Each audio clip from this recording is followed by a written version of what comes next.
Assalamu alaykum hormatly ýeşler. Şu gün 2026-njy ýylyň 9-njy marty heplerine duşanma güni. Hoş geldiňiz. Türkmenistan Demokratik Opozisiýa platformasynyň kanallaryna. Men şu günden ine Muhammed aga, ýagny Demokratik güýçleriň koordinasiýon centrynyň ýoluşçy Muhammed Öjü bilen gepleşip geçirýän şu biziň temamyz Türkmenistanyň çinovniklary we biznesmenleri öz maşgallaryny gorkup Lewawa, ýagny Türkmenabada geçirýärler wagtlaýynça.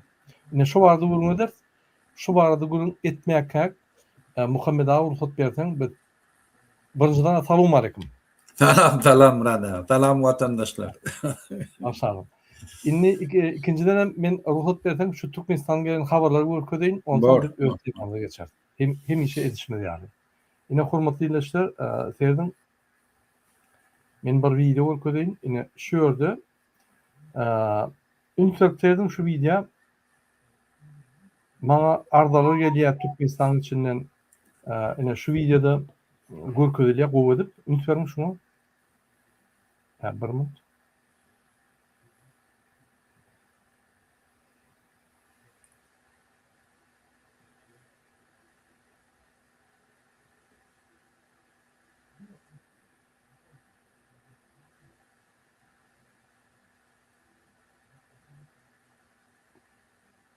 Şeker yok mu? Sesim duyayım bir minut.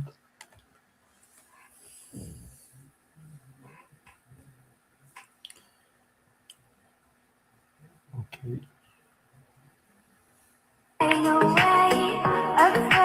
Ne şu videoda ünsürüm hormatly ýeşler. Arkada Ferdarymyz sizin çıkanıňyz, ýagny şul adam Ferdar Berdimuhammedowyň çykany diýip Nur ýagdy Bayram 200 adamdan talip pullaryny alyp ýanky kösedi. Ine de sanan jaýlary çäri görmeseňiz sizden haýyş edýär diýene. Muhammed aga, ne şu videodaky şu Nur ýagdy Bayramow diňe ýekeden. Men saýdyn. Sizin bilişiňiz ýaly Türkmenistanyň Arkadaş şäherine bolýar. Şu Arkadaş şäheriniň esasy firmalary 99% firmalary Gurbanulyň ýegenleriniň we Serdar Berdimuhammedowyň çykanlary. Şöyle firmalaryň ýanky ýolbaşçylary, aňaty patrony, direktor hökümde birini goýýarlar. Hertiniň ýanky bir 5-6 tane firmalar bar. Bular näme diýär? Ünsür. Şular firma açyp Arkadaş diýen bir kezzap Gurbanuly Berdimuhammedow şulara pul dynýar, ýanky şotlaryna şularyň jaý gurýarda, şo jaýlary gurandan soň bir gadan ýaşardy. Ünsür Muhammed aga. Ondan hökümete tapşyrýarlar we şo jaýlary ýanky ýene-de şular satýar. Ünsür, iki ýerden pul alýar. Aslında da 3,5-dan ýanky pullar konvertasiýa sokýardy, beýleklerden ýanky bazar kursundan alýar. Guranna bir 2-3 hessa gadanýar, satanyna 6 hessa gadanýar. Ünsürmi? Şol ýanky bagyşlap bolyň, pokoýuşun tiňekler ýaly şol Arkadaş şäherine tiňip, näme şol bütün dünýä ylgap pul berýär Arkadaş şäherine. Kuwait, Bahreyn, Katar, Abu Dhabi, Ýaponiýa, Singapur, şöýden alyp eýem 3-nji klubdan pul alýardy, öz garyndaşlary bilen toýýar şo puly. Ünsürin hormatly ýeşler, şu pullary biz bermeli bol. Türkmenistan bergili, Gurbanuly Berdimuhammedow bergilär. Ol bir kezzap milli lider diýen bir kezzap. Biz bermeli bol. Näme biz berer? Eger berilmesek her kimin jügüsünden $1000, $2000 biz goýmaly bolsun. Dogry şunu. Şu misallar köp. Ýene Kırgızstan, Täjikistan misallar köp. Başga döwletler hem şey diýär. Pullaryny goýýar halk. Pikir etme hökümet bizde onu bay. Yok. Egerde hemme zatı oğurlap nol etkiseler bergileri ýanky sowgalyny biz bermeli. Berbilmesek onu yerler alar. Beýle Täjikistan'ın yerini aldılar. Şuraya gaty agyr ýagdaýa salyp gidýär, şol kezzap diýilen adam. Näme? Halkdan kontrol bolman soň etçil ne diýerler? Hani kim näme diýär? Bizim vatandaşlarymyz video goýman gorkýarlar, aýtmaga aňyrda dursun, men 50 metre bolýar diýip ýatýarlar. Çinovniklar, zaложniklar. Bular diňe el çatmaly, öldüren pul oğurlamaly günni görse bolýar. Bular hem gullar. Muhammed ağa. Türkmenin gul psihologiyasy var. Çinovnik bolsun, vice-premier bolsun, gul ýaly seredýär gurban olar. Ol özüne men hökümetde işleyen, men arkamda döwlet dur. Men arkamda ýa-ni jogapkärçilik dur diýip pikir eden ok. Näýili gurbanlyga hyzmat etmeli. Mysal üçin Raşid Merýedow iň uly kezzap. Şu sizin pasportlaryňyz çalşan okmy? Raşid Merýedow. Size viza goýuldymy? Raşid Merýedowyň inisiatiwasy. Şol etdirýär. Sizin viza töleýän pullaryňyzy beýleki tarapda inosanslar töleýär-de şo pullar ilçhana barýar. Raşid Merýedow bar şo pullary alyp gelýär, öz jübütüne urýar. Inanyň. Şol ýaly kezzap. Ine şol Raşid Merýedow bir çinovnik, vice-premier 23 ýyldan bäri, ýa-ni 24 ýyldan bäri vice-premier. 24 ýyldan bäri hökümeti ýa-ni jogapkärçilikli işläp gelýär diýsegem bolýar. Ýöne hakykatan jogapkärçilikli hyzmat edýär diktatorlar. Ine şul adam oturup pikir edýär. Näil men ýa-ni Serdar Berdimuhammedowyň sırtyna gitdiler diýip. Näme edýär? Meditsina günlerine Serdar Berdimuhammedowa at kazanan arsitektor adyny bermeliyip, öz inisiatiw bildirip, ýa-ni ýarnaky eginleşleri kabinet ministrleri aýdýar, şonu etmesek bolanok. Biz bir zat padarka bermeli Serdara. Ine şo nedin? Siz gollan diýip bular batışlar edýär. Şol ýaly ýallak. Şol ýaly hökümetin içine girip, içine ýallaklap Dubaydan 150 milyon dolara jaýlar alyp öz gyýyna geçirdi. Ogluwa bir aýaldan ogluwa ýürüýte nimede Bişkekde. O ýerde olagunda jaý gurýar. Kazanda Gurban ulukisi jaýly gurtýarlar. Ine şu ýaly kezzaplar ýuwut dolandyranyna çıkanlary, garnaşlary, ýagni yegenleri Gurban bilen arkadaş şäherini ýarpýarlar. Bize gerekken o arkadaşlar. Şoň pullaryny indi Gurban'ın çinovnikler bilen näde? Yegenler bilen ogurlar. Çinovnikler ok berjekkä bolýar, paýlaşakkä bolýar. Muňa näme diýjek Muhammed ağa? Murada kardeşlerden men bir zat nemetçe bolýan, bellekke şokolyan Reşid Merýedow hakkında. Reşid Merýedow näme üçin şunu aýry bilen akla. Birinciden bir çorny ýaşy. Niýazow näýli öldürülenlerini bilýärler. Berdimuhammediň hemme eden puçurluklaryny bilýär. Ödem ortaýadan şo taýda pristavitetil goýulan adamy. Yani Berdimuhammedi kontrol etmek için daverini liçotu Putin'in şu Reşid Merýedow. Reşid Merýedow Türkmenistan näki bolýan datlaryň hemmesini göz günne ortaýa daklady dedi. Şol üçin hem şuna ellegirip bilen akla. Şol üçin hem bir hemmesi bolýan datlary şunu bilen Putin kontrol edip oturuyor Türkmenistan'ı. Indi men nemetçe golýanda adım näme? Öz başlyklığın manasy yok. Eger şol adam şo taýda oturdy. Türk döwletleriniň birleşigi bolmaýa, eger Reşid Merýedow şo taýda oturdy. Ol bulara başgaça pikir etmäne, başgaça oýlanmaga may bermeýän adam. Hemme daşary ýurtdaky etjek işlerini şetýär. Türkmenleri Türkiye kul edip beren şu adam. Yoksa bilýär işin bilmeýär-de. Ortaýadan üniversitetinde oturan. Şu taýda da ortaýadan KGB'sine işe giren. Sünnet hem edilmedik çıkaranlar. Şol üçin eger gitmese yurt hiç wagt, yani hiç kime de hiç saat ettirtmeýär şu taýda. Ol inni patkalyymçylyk etýär falan diýen ol pakazuha. Bilýär ellerip bolunmayan adamlar. Şol üçin edenetdigini etýär. Murada biýäşi. İkinci men bir zat aýtjak bolýan bende. Eger şu regiondaki problema seret Murada bende.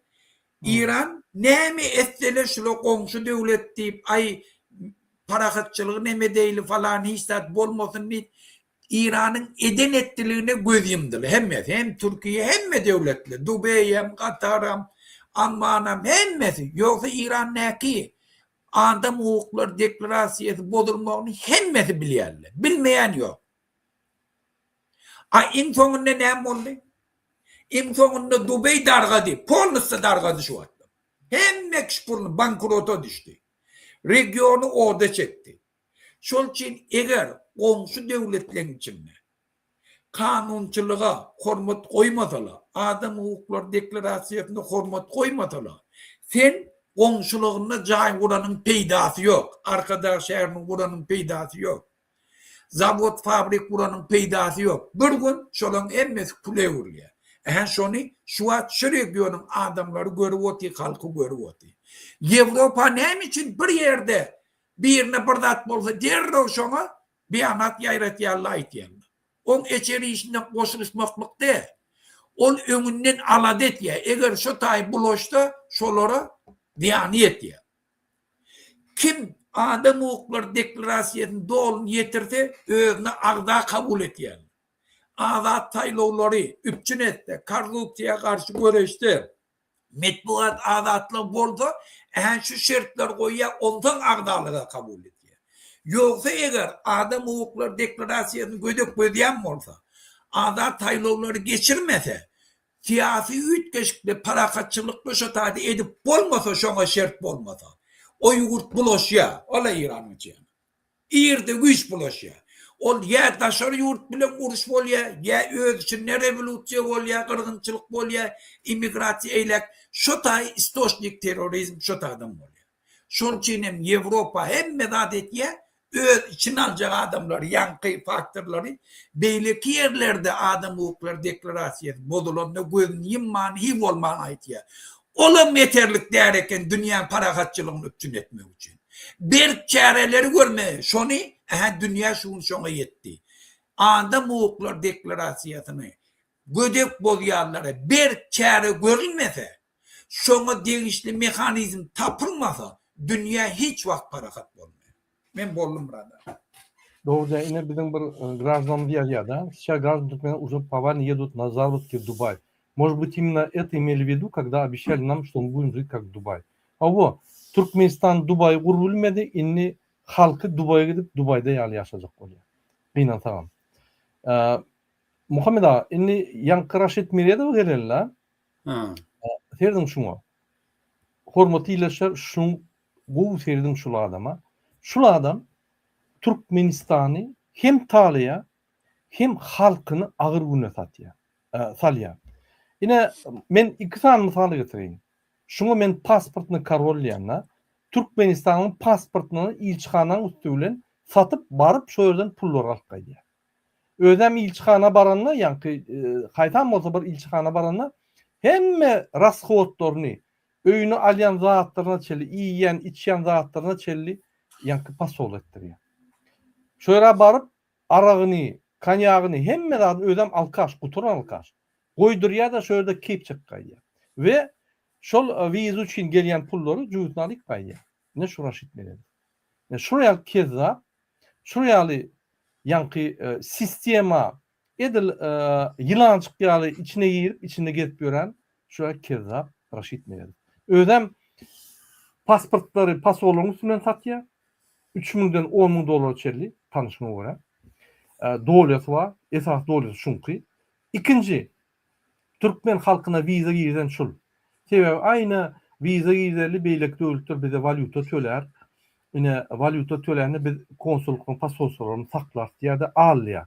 Serdar Berdimuhamedov kol çekiyor. Oğlum bırakmak. Oğlum bir diktatör. Kol çekiyor. Bulum ne diye şu gelen pulları şu yerden özcüğütün oraya. Açığını yan hükmede de kalanı barıp nalog hükmüne alıp kayıyor. Onun dışından hem pasolistlan alyan pullarını yani ziyatkalarını doğrusu var. Yani şu yali korrupsiyoner hükümetin içinde 24 yıldan beri vice-premier olup işlek gelip hem mezadı kurup hedir edip diyor. Gizlenip. Yine biz şunu şol talpağın içinden şeyle çıkarıp size öküyor. Yine şul haramzada Raşit Meriyedov Gurvanın Serdar Berdimuhamedov fiyali şul cinayet. Şul Ay bulan sonu gelin nedir? Şu İran'ın ne bu adamın görün yerinize yüzüne tüy kurmuş şunu. Ödem restoranına maşgalası Dubai'den gelenine hemme pullary gyýdyň şoğuna saklaýar. Gyýdan durmuşa çykyp başga familiýada saklaýar. Bul wara öňkü emhemeşnik. MHM'den çıkan adam, MHM'de işleyen şeyli bir yited edýän zatlar, şeyli bir tilki ýa-ni Gatberg edýän işine. Ananyň Murada Dubay'dan ortaýadyn KGB'sini işleýär. MHM'de işleýär şol. MHM ýa-ni başda MHM'den başlady. O aňyrdan gelen aýtýan men. Aňyrdan Aňyrda gelen, KGB alýanly agdaly KGB'de o. Türkmenistan uğraşdy. Şoň üçin KGB muny saklap dur. Ýa-ni Türkmenistanyna muny aýyp bolany. Gurbanlam güýji ýok, serdarlygyň güýji ýok. Ya bir zat bolsa Lavrov böküp çıkar. Ine şu reali Türkmenistan garaşsız değil, garaşlı. Ine şu garaşlığam yani şu reali haramzadan üstünden ediliyor. Inanın haçanla doğum arası Dubay'dan hemen Dubay'da saklıyor. Dubay'dan gelenine restoranı bekleyip gizliyin. Şon yuvoş-yuvoşdan getiriyor da gizliyin hiç kim görmeli. Personalına çelli yani pet ediyor da şurada dinç alıyor. Türkmen halkı bilemedi. Ananın. Yine şular Türkmen devletini östürecek bolan adamlar pullarını hemmetini Dubay'da saklaýarlar. Şun Dubay'da 150 milyondan gowrak pullary var. Ondan köpdür ýöne minimum 150 milyon bizim kesipdäňler. Şun Kırgızstanyna Lüboýnçasy var, şoň bir ogly var. Şondan bolan. Şöyle de pul saklaýar. Ondaşynam Kazan'da jemleten 700 milyona var ya. Şu ýaly haramzada. Türkmenistan, ata vatanım Türkmenistan için işleyen men vice-premier deyip hemme pullar daşınma, kaçmana tayar. Yine şuraya adamlar Türkmenistan'ı östürmez. Aydın adı. Elbette östürmez. Elbette tağlar. Ön jadandan közenyen olsam, o jokit giden son bul Tatar emele geldi. Haçan Türkmen öz yurduna ev olur. Haçan bir halktan bir prezident çıkıp öz Türkmenler koyup Türkmenistan'ı östürür. Aytsanız şunu. Men milletçi değil. Ýöne gynansaňam şular bara. Türkmenden ýokda bolup gelip talap durur bizi. Ine şoňa janym ýani. Ýalyn kommentarda öz pikirlerini. Muhammed ağa inniki nimäge geçeli? Ýa-ni inniki video geçeli. Ýa-ni Serdar boýunça aýtdyk.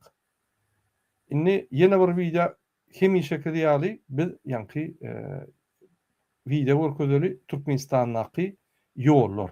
Men näme Türkmenistanyňky ýollar okudýan? Biz şular var aydıp mümkün yollar orada. Mena tamam yok yani önüm yok şulara. Yöne şonda da bir giyice bunu çıkış edip şu oğdaki etraftaki yolları yani düzeltmesek Muhammed ağa biz şonu düzeltmesek yani bunu iğelep bunun öğlere düzeltmez.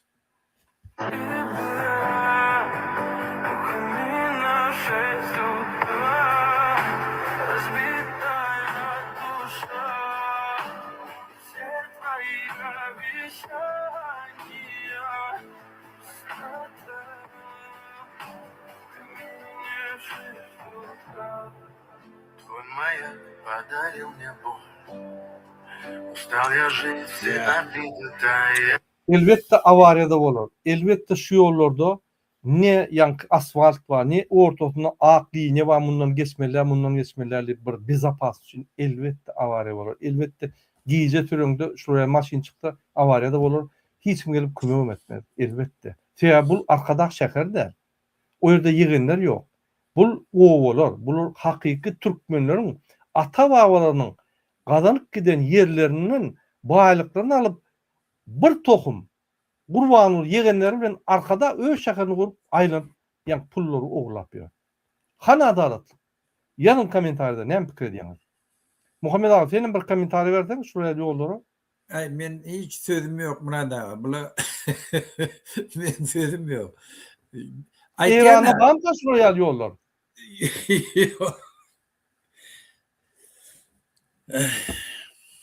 Yine men şu gün yürüyte bir şakar ettim de Muhammed ağa. Ondan surat aldım, he suratını görkedim. Yürüyte yani avtobanlarda ulu karta var. Hemme yollar. Şöyle men yollar derdim. Ey Fransa'da yolsuz yer yok ha. Nerede de şöyle. Men her görkedim, her gepreşin arasında onu Hudaý dakladım. Türkmenistan'da bir 6 tane bir yanky yol var nasyonalny, galany o ýollar o ýerde ýollar onda. Hatda nasyonalny Infrastruktura ýollar diýilýär, şo da infrastruktura diýilýär. Şo infrastruktura da. o. Şeyde. Ine bu videodan birin bir yol vatandaşymyz goýupdyr. Gowy bir pouçitilny video şoňa da diýerim. Hormatly ilaçlar. Pasportyňyz bilen 2026-njy ýylda 48 ýurda wizasyz gidip bolýar. Häzirki wagtda Türkmenistanyň pasporty dünýäde 48 ýurda wizasyz ýa-da wizany baran ýerinde almagy mümkinçilik berýär. 48 ýurdun arasynda syýahat etmek üçin dünýäde iň meşhurlygy bilen tapawutlanýan Malaiziya, Maldivler, Ekwador, Sri Lanka we Gruziýa ýaly ýurtlar bar. Bundan başga da köp ýurtlar Türkmenistanyň raýatlaryna ýönükleşdirilen görnüşde onlaýn wiza almak mümkinçiligini kemberýär. Asyl gelecek ýyl bu ýurtlaryň haýtyna gitmek isleýär. Pasportyňyz bilen 2026-njy ýylda 48 ýurda wizasyz gidip bolýar. Häzirki wagtda Türkmenistanyň pasporty dünýäde şu komentary bersen, wiza boýunça komentary bersen, men häzir şo turat goýdum. Neme Türkmenistanyň pasportyny hiç ýerde kabul edenek, o näili wizasy, hiç ýerde anamy ýok. Ondan Malaiziya iň etibarly ýurt diýär. Malaiziya hiç wagtda nemede, an göreli Ýewropa aýsy ýurt gelip bilýär.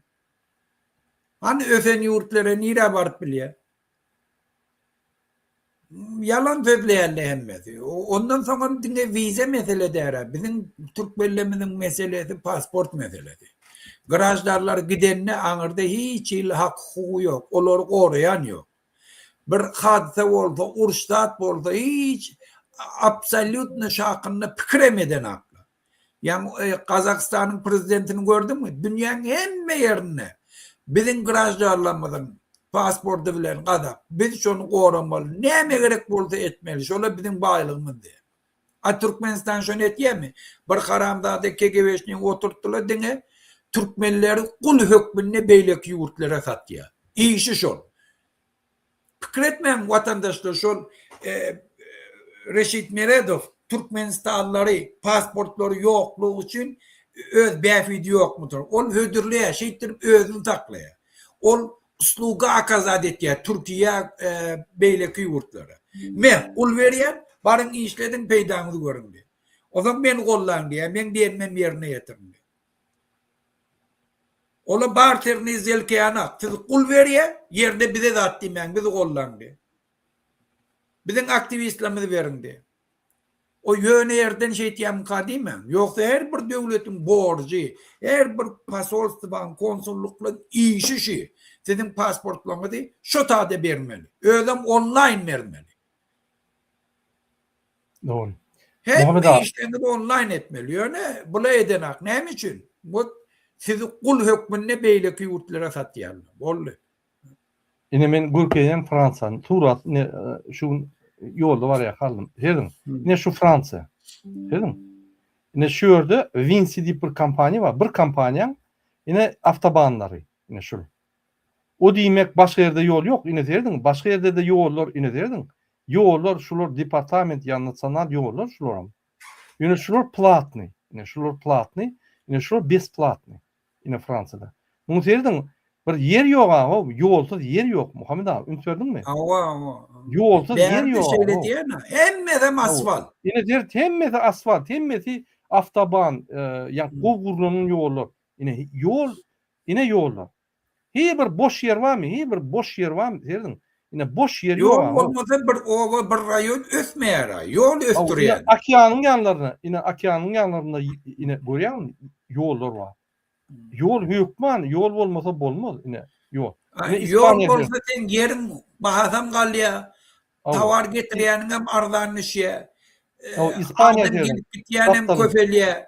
Keseller hem arkaýyna gidip getýär. Hemme zat ösýär. Ine derdiň Fransaň ýollaryna derdiň ine bu gapdanyny haýsy başga bir döwletiň ýollary. Ine ýollaryny görýärmi? Şoň üçin infrastruktura, ýagny ýollar, kommunikasiýalar, diýkeşler, aryklar, kanallar, howurlar, ýollar, demir ýollar, aviýa ýollar, bular işlemese sen ideal ýa. Sen etmesen. Ünüňçüň 36 ýylda bular näme etdiler? Eşeklere, pişiklere, atlary köş kurdular, öýlerine gyzylan çaýlan köşkler urdular. Arkadaş şäher nurdular, a kommunikasiýa ýok. Biz şoňa canymyz ýanyp. O bular Türkmenistany östürmeýär, bular öýlerini östürýär. Ýygynylar milliarder, öýler milliarder, Serdar milliarder, ol oğul taparmy näme ol ýitkiden milliarder periwarod etjek bolan Londonda otyr gillenip. Hemmesi milliarder. Haýsy bir biznesmen milliarder boldy Türkmenistan? Aýdyň hali. Bir tane biznesmen bolsaň milliarder bolan. Ýokdur. Aşam näme biznes bilýärmi? Ahir plan şermenler. Ya kanun bilýärmi? Ýok. Anemş milliarder. Ya sizin pulunuzu ogurlaýar. Ünsürin. Sizin pulunuzu ogurlaýar. Men ýene bir zat görkezýän Muhammed ağa, şu hakda sen bir iki söz aýtsaň men oňa çelip başga bir zat görkezýän.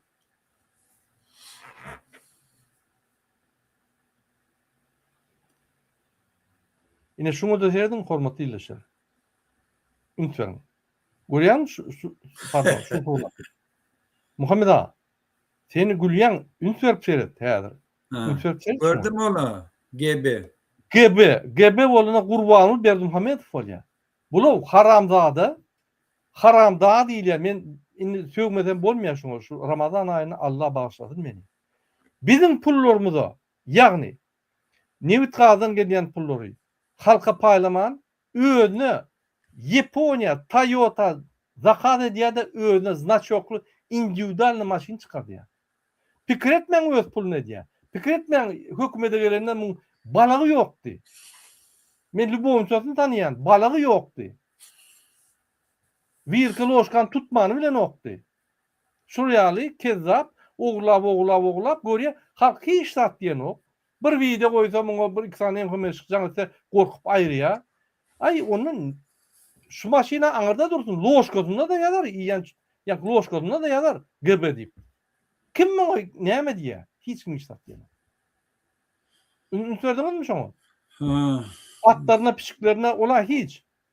Yine öz maşininin adyna GB diýip goýýar. Muhammed ağa, men häzir wagtym boldy ýanky nime açmana. Bol. Men onda şu yankı habardan başlayın onu. Aşağıdan nime göçýärler? Häzir bir men reklama oýun, ýürütini reklama edýän. Şu çykyşlarymyň arasynda reklama bolýar. Halkymyz görsün reklamany, oňa çel men bir suwçan şoňa. Bolýar. Ediz vatandaşlar, garaşsyzlyk ýyllary içinde ýurdumyzda äwrt uly işler durmuşa geçirildi. Garaşsyz kemişelik bitarap döwletimiziň at awraýny, belent derejelere ýetiren Türkmen halkynyň milli lideri, Türkmenistanyň halk maslahatynyň başlygy, Gahrman Arkadağymyzyň beýik başlanýşlary, belent tutumlary bilen ata watanymyz kuwatly döwlete öwrenýär.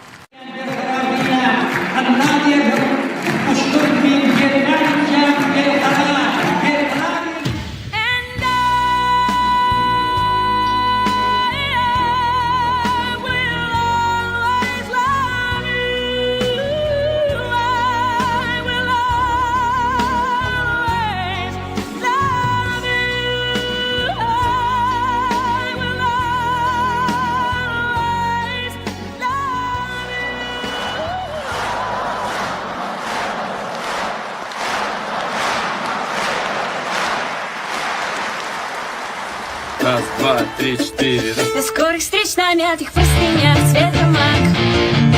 До скорых верных касаний содрогающихся рук. Кого любят, того ждут. Сквозь морги долгих ожиданий мой любимый аромат. Ты моя вторая кожа, и быть можно не сейчас. Но когда-нибудь мы сможем оторваться от земли и полететь против течения.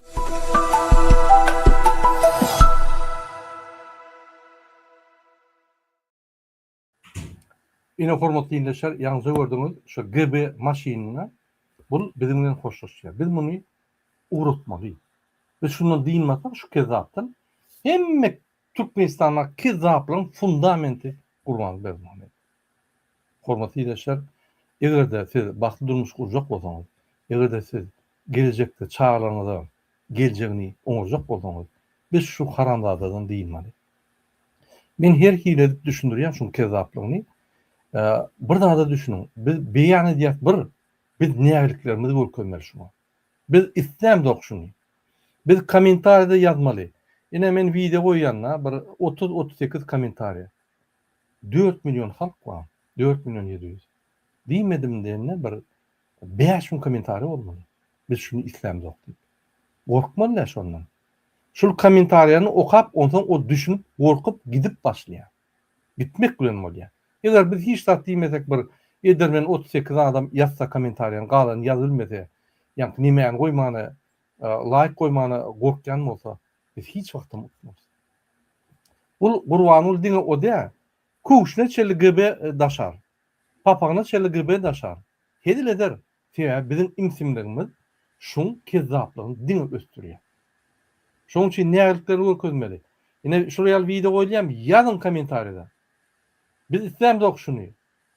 Bu kezzap, bu millidirden lip bir siz öz pikirinizi ýazsaňyz, ondan şu zatlar okulýar, seredilýär we bütün halk ondan hemmemiz men ýekide ekenim, hemmemizem şeýle ekenim diýip gymylap başlaýar. Ine elementarny kiçik ädim, ýa-ni bizim azatlygymyza, bizim geljegimize tarap ýürüş. Ine men indiki videoňy gököýün, ruhsat berseňiz.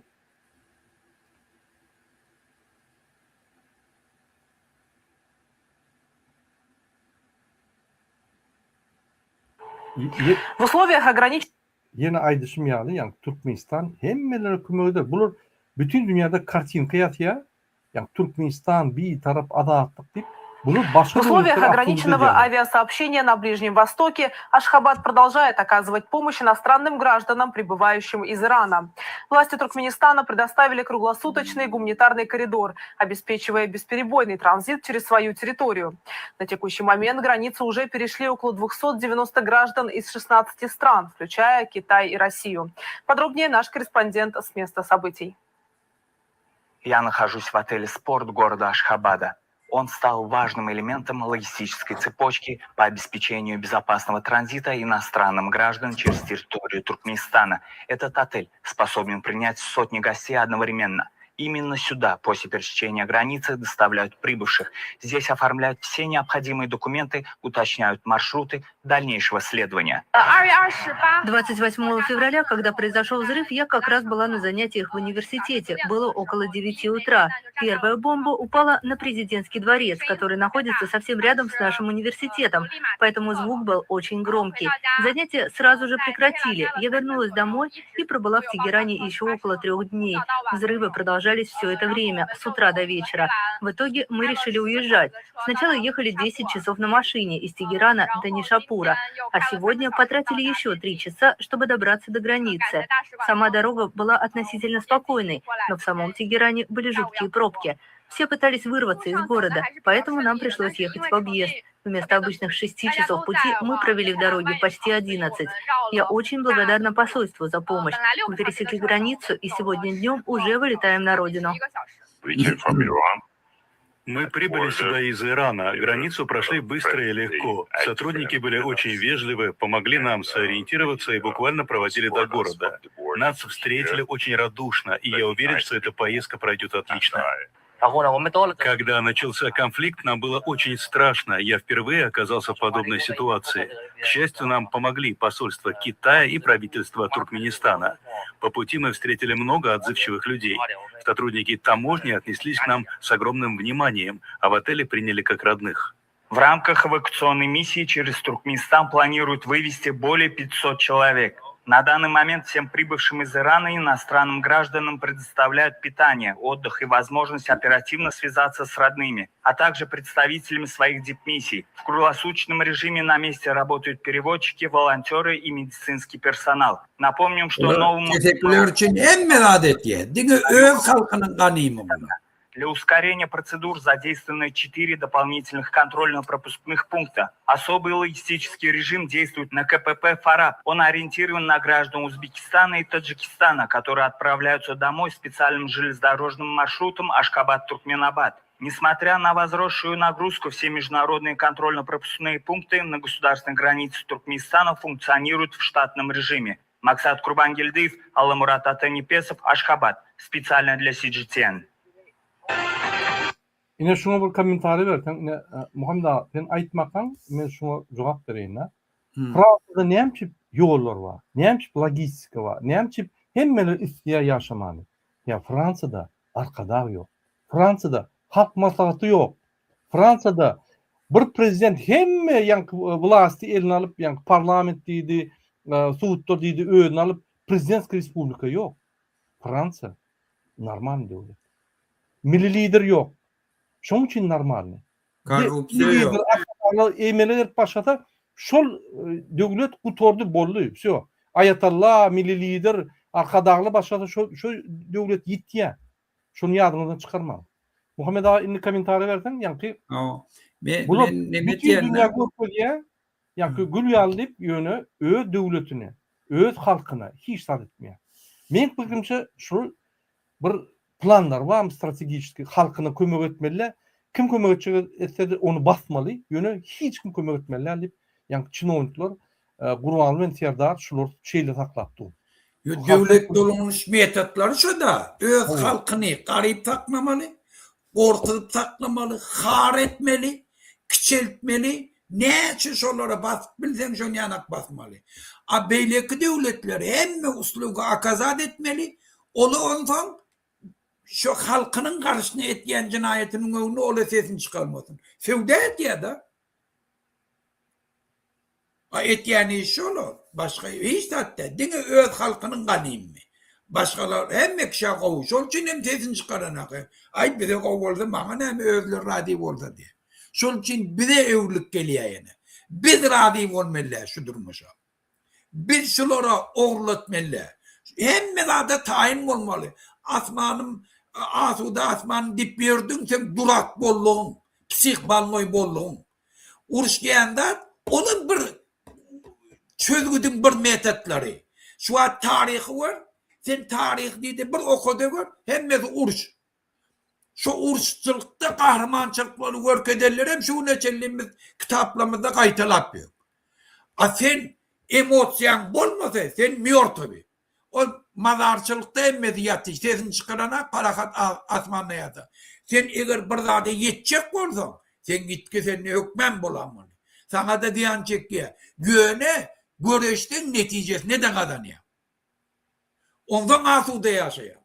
Ay Avrupa ne için asude? Sebebi görüşüptürler.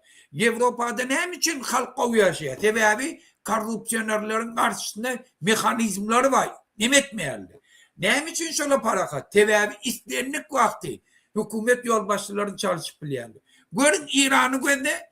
Hükümetten gidecek gibi olup 40 bin adam İKU'nun içine kırdılar. İKU'nun içine kırdılar. Tarihte yok son yana. Hükümetten gidecek gibi o halk istemese gidin de. Hiç olmayan söz verin. Biz azat taylığı geçireyin ne olsa şu bilen buluyordu. Şomğa etmeyene de gayret veriyor. Şun yana karamzadına yurdu bulaştırıyorlar. Şol için asuda asmanım deyip oturmaklık, akmaklık, psik balnoy bolmaklık. Ol sen miyortu bu adamla. Sen ne istat yok. Ne vicdan var ne namus var. Sen hiç kim. Şunu yalakman üstüne de o zaman hem ne kişi bir alkaşım gelip pulunu oğurlar. Ini men bir daha düşünmekten Muhammed ağa. Musulmanlara bizim musulmanlarımıza kovulap ýör. Ümmetçi de var bu. Yok. Daşını oğlunu daşınına men haberlaşýam musulmanlar. İçindekiler basıp yitirdi. Musulmanlarımı da meçide gitmeliler. Meçitte öz kitabını okuduyan. Hanı musulmanlar? Niye mi namusunuza dinin okmayı? Arkanızda Allah var. Lüboy taraftan şular hemme adı bozuyor. Ne musulmanlar çıkıyor, ne halkımız çıkıyor, ne biri ikisinden ölecek olsa da çıkan o korkuyor. Sen bari ölüyen ikisinden. Men bir misal edeyim Muhammed ağa. Yine bir oğlun Türkiye'de yani garını çiğişip bir kesilleptir de aktivistler barıp pul verip adet nimettiler de. Nimettik. Nimettik sen sağ olsun video yaptıydık onu böyle yapayın nimettik. Onu bizim aktivistimiz bilip korkup yok deyip yani etçeker deyip yani biz buna yöne sağ olsun ayttıydık başka arkada karşı hiç aytma yöne sağ olsun ayttıydık. Etmedi. Türkmenistan'a gitti. Biz kömek ettik gider yani. Gıysa wagtda öldü. Bolmasa öljegini hem bilýär. Bir topar adam Türkmenistan öýüni asyp öldürýär. Bir topar adam Türkmenistan uksy içip öldürýär. Bir topar adam ýa öýüni okdyp goýýan. Ukraina'ydı ölýärler. Ukraina'ydı ölýärler. Ukraina gidip näme gerek şu zatdy? Ölmeliler. Biz ölümde çağıramdyk. Gelin uyuşup çıkalyň da düzelin. Bolup bitti bolýar. Bir kösenýär ölünce kolýam hana bank wa ýörüýte. Bir ýerine barmalar kapysyna bank wa. Şöyle rezervni fond bolur 100 milyar koyuyor. Yine barın şöyle toyuňuzda boyuňuzda pul alyň besplat, ýa 5%. Kaçan ber bolsaňyz berin. Bizde näme köp adam mami? 4 milyon halkymyz bar. Öýlenýärler hatap etsen ýylda bir 20 000 adam. Näme 20 000 kredit ber bilen dokmy. Şu ýal baýlymyz bar. Berip bilýär. Şulu adamlar ömrüne halk üçin hiç saadet görnoklar. Atyna, pişigine, arkadagyna, oğullarına, yegenlerine, gıyıllarına hemme dad ederler. Çıkanları, hem kara könnem näme şoňa kömek edýär. Halka kömek etmez. Näçip? Sesin çıkmasa, aýtmasaň, gizlenip otursaň. İksan porsiýem hemes üstüne jaň edip, işiň görür. İş görülüm bundan beter näme görecek diýip aýt bolnok mu şoňa? Aýt bolýar. Seyrediýän video goýýarlar. Muhammed ağa. TikTok'tan video alıp akşam çıkışlarını koysam eyyam ayırıyorlar. Nämeden okyan? Ödem yollar videosu ya neme videosu ya şöyle men prezident karşı yok ha. Gaýtyp şonu görkezýän gaýtyp prezidentim şunu çötüp ber gaýrat et. Çağırım palçykdy, ödüm palçykdy. Köçä çykyp bilemdi. Günde köşlerimi ýumaly bolýar. Ýürep bilemdi. Kış gar ýagsa maşineden okdy, skorgen okdy, hiç saat yok dip aýtmana we problemany ýaktylandyryp prezidente haýat üçin çötüp ber diýmäne görä. Ýa-ni şul watan dönüklük şundan gorkmaly. Şul ýene bir zat, ýene bir zat. Bir topar bir sogat emhemeşlikler siz Türkmenistana karşı diýäňiz. O Türkmenistana karşı giderlermi? Şu ýal problemany aýdyp çötüp dursaň, öser de Türkmenistan. Hany karşylyk barmy? Kim karşylyk edýär Türkmenistana? Raşid Meredow. Näme diýär? Pullar oglap Dubay'a getirýär pullaryny. Şu pullar Türkmenistan'a aýlanok. Olam hiç Türkmenistanyň näme kepine 150 milyon dolar Dubay'a goýdymy? Oğurluk. Hani 150 milyon doları men bizmen gazanıp bilemok. O näýdi? O näýe ol hiç sadet men hökümet aýlygyny ýaşap 150 milyon diňe Dubay'a goýýar. Russiýa goýun pullary, Kırgızstan goýun pullary. Ine şol emheme şonu tutmady. Şol inni öýüňde gelse ya şunu aýa diýse ýok, sen ýalňyşýaň. Raşid Meredow kogla sen. Şoň 150 milyon dolarlyk ine ýa-ki Dubayda emlaklar we gyýdynyň adyna. Barın şonu çözün. Şonu çözün. Men videomy aýyrýan diýin. Şonu çözmeseň maňa näme diýen şondan başladyym men. Ola bir 150 milyon dolara pul oglap Dubayda jawaryny aldy. Sen hem köçeleň görkezseň, sana topulýarlar, oňa topulan oklar. O nämiş beýle? Şeýdip aýdyň ýüzüne. Ýalňyş gelýän, ýalňyş jaň edýän maňa diýip. Bar Raşid Meredow tutsagatda ýa-ni emlaklarını hökümete getir. Sen watan üçin işleýän bolsaň, hökümet üçin işleýän bolsaň, şondan başla diýip aýdyň şoňa. Ýene dogry Muhammed ağa? Murada men şonu aýtdym. Men sud etdiler men uşeýlerde tawuk firmam vardy. Niyazow bir prikaz bilen Minabarona verdi şu yerini. O zaman benim göçürmeli onda. Benim kredit alan pulum vermedim. Düşünüyorum vermedim hiç. Sud ettiler. Sud ederlerine sud vermeli karar çıkardı. O zaman ispalni itirli vardı alacak ol. Benim arda yazdım. Ben neydim? Şu tadı kurnadım, işlep tuğdu. Niyazov'un prikazı bilen ayırdılar. Koy Niyazow tölesin dedim. Abisni itirli. O zaman yine sud boldu. Sudda zalimçini aýtdym. Sud ýaly. Gayrat et men diýen dadım ýaz sudyň reşeýetine dedim. Men gurnodum, hemme zady getirdim, işletdim, Aşgabat şäherini tawuk bilen üpçün etdim. Hanekede Niyazow şonu bir prikaz bilen aýyrdy. Oňa direkde 300 tane ördek getirdi, 300 tane saldat bilen. Şu Türkmenistana yetiren peýdasy şolong dedim. Senem şu taýda ýazyn ne dedim. Men şonu berjekke Niyazow tölesin. Şeýtdirem ýazdyrdım men kararymı. Men sözümden yadım. Vermedim şonu men. Ne ettir varsa ne mi deysin? O ne mi hak var men dadım arenda aldım pulunu tölev otu ne mi da? Ne mi hak var men tok firmam ayırmam. Ayrısı geliyen bol ya tölesin men tölem pullen. $200,000 tölesin men gideyim edeyim ödeyişim. Diyeyim efendim, ola sömüstüne şiir ol ya. Diysen, hiç saat edip bilmiyor. İzne de tağol kaytam, hormatom koyarlar.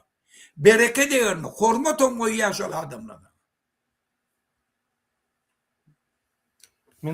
Menem emheme polisler çekyap da. Şonda men bol şey alayyan olur uğraşa dediler. Korkup başlatan var olur adamın hata etmeyeler. Kıynen olsa hakikat aydı dursun. Sana silah hormat. Hormat koyarlar, hormat koyarlar. koyarlar. Bazı organlar ama ya erkek yalaytın gurum yok yani. Şu yani biz aytmalı, biz aytmasak bolmayan Muhammed ağa. Halka da öğretmeli. Şu aytmasak hiç bolmayan şunu. Başka yol yok. Şey aydıp başka yol yankı nime demede hiç nimet bolun yok. Yenk bolun yok. Şunun için haiş korkman sen köçülüğünü ya da bir çınovunun kezzaplığını ya da bir polis emheme gelip seni yankı reketirst etse ya kezzaplık etse ya senin pul talep etse onu sen alsan sen o geroy. Sen korkmalı. Şol adam korkmalı. Kimden tuğra atalım. Şu köçäni sen tuğra atalım. Yankı prezidenti korkayan TikTok'ta. Ne şol yol ministri korkmalı. Yol ministri korkmalı. Men şu köçäni oňurmadım, meni işten aýralar. Sen bir çöň. Ya emheme gelip sen David edýär, şonu videodan aýır, sen Türkmenistanyň maskara edýän. Oho, men maskara edem, Türkmenistany. Türkmenistany transport ministri maskara edýär. Köçeler gurman, pul ogurlap. Türkmenistany kezzaplar bir topal çynowniklar pul ogurlap ýa häkimlerden başlap ine şol maskara edýär. Şoladan başlaýan diýip o hakykat aýtman şoňa. Biz bolsa otyr, ay ol pul diýdi bolýar aýdy. Bir altın sancağım emheme var. Onun bir biz diýerçi gatı ise bir 200 adam. 200 adamdan 4 milyon halk korkýar. Bu kellet var yani. Şeýle her kim bunu ýekilýärler. Haçanla biz yani TikTok'ta goýup başlasak, arlary ýazyp başlasak, biz nimet başlasak onu bular çekinerler. Bular ýa aýdarlar. Ine şammy pammy näil nime diýärdi? Köçelerde biz diýerler. Inni açıkyan nerler? Diga oğlu dedi yankı arkadağılayım. Açıkyan nerler? Bir yerde bir zat bolsa Şammy, o hacı, pacı näme informasiýany berin. Biz gün Amerikan gözlepini berýär. Guluğundan Dubaydan tutup getirirler şolary. Berin material berin, biz berýär. Sizin ağrınız at berýär şo. Eğer materyal bolsa var şolary eýem arestowat etýärler. Şoňa diýip kanun mu? Türkmenistan'ın içinden gel vakti diyorlar. Häzir aş gitmeli de öterdin bolşuna. Bize material gerek. Imsin gorkuşup otursanız bilýänlerim gorkýar, bilmeýänlerim gorkýar, hemmeten gorkýar. O materiala aňyrda dur, köçäňi de bilen doga. O näme döwlet bolýar sen köçäňi ýa video alıp TikTok goýup bilmesen. Näme döwlet bolýar? Onanyň men häzir Fransada çykaýyn, nireni aldyýsanız alyp men TikTok goýýan. Kemçil bolsa da gün aýýan. Gaýtyp maýar jaňa derde berekella sag bol, ine häzir döder bize açyk wagt ber diýip jaňa derler maňa. Şeýle şol. Bolmasam şeýle. Kene dogry. Bize başga bir matris ýa sebäbi köçelerde de ýallaklaryň çykdy, normal adamlar gillenip otyr. Bir-birden biri ýok edip turma salyp ýok edip otyr. Bolletmel bu zatlar. Murada ştada köçelerin uğruna uli tablowa üstüne ýazykly Crime Stopper diýip. Eger sen mana bir cinayet etdi, polisiýe tapawut ýok berdim. Vizyatgardy, düzgünçilik. Eger şonu jaň edipden polisiýe aýtdan, polisiýe taňa näçe şo getirip bilajak uşer bir neme edip şo belli bir nemesini taňa töleýär. Pul töleýärler. Hava. Crime Stopper bir cinayetin öwünü aldyň seni. Berde bilýän näýli sistem işleyişleri Mesela ay İran'ın nemeleri birini satın alıyor da $10,000 var falan etti yani.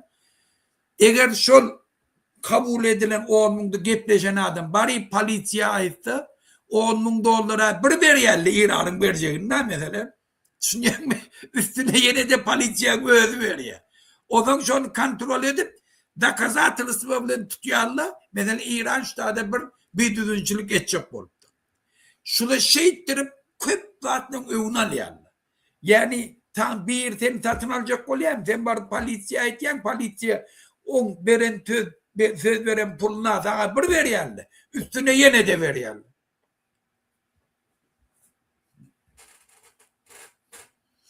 Doğru ya. Muhammed ağa, inni öt temamıza geçelim. Yani men yine bir kısan kadro okuyun ruhsat bersen. Poutine, je vais être clair. Si tu poursuis ton projet de transférer des systèmes de défense S-500 à l'Iran, alors Şul bilemok şul çın mı? Yalan mı? Men şunu TikTok'tan aldım. Muhammed ağa siz komentar verdiniz. Yani Netanyahu Putin'e yüzleniyor. Eştin mi şunu sen? Yok ben eşlemem. je vais être clair. Si tu poursuis ton projet de transférer des systèmes de défense S-500 à l'Iran, alors tu devras assumer des conséquences directes. Nime diye? Putin kovuş diye de eğer de sen yine dağınları versen yani satelit dağınları İran'a versen sen cevapkarçılığı tayar ol ya da yani gün gülüyor. De lourdes conséquences. Israël Katı ağır cinayet ettin mi oluyor diye. ne restera pas spectateur pendant que l'équilibre stratégique du Moyen-Orient est menacé. Les S-500 en Iran ne sont pas une décision technique. C'est un Sen S-500'ü İran'a verecek olayan diye de. Sen doğru düşünüyor. Sen yani şu Persisk Zalif'ta nemeni ütkötecek olayan. Onun cevapkarçılığı mı deyip yine Netanyahu diye de. acte hostile. Et chaque acte hostile appelle une réponse. Si tu crois que la Russie est hors de portée, tu te trompes. Israël a démontré à maintes reprises sa capacité à frapper loin, très loin. Nime diye? Sen fikir etsen Rusya hem de çözülüyor, yanlış yan. İsrail ya görkezip biliyor, katı ulu distansada yankı raketlerini vurup biliyor, görkezip bilir diye.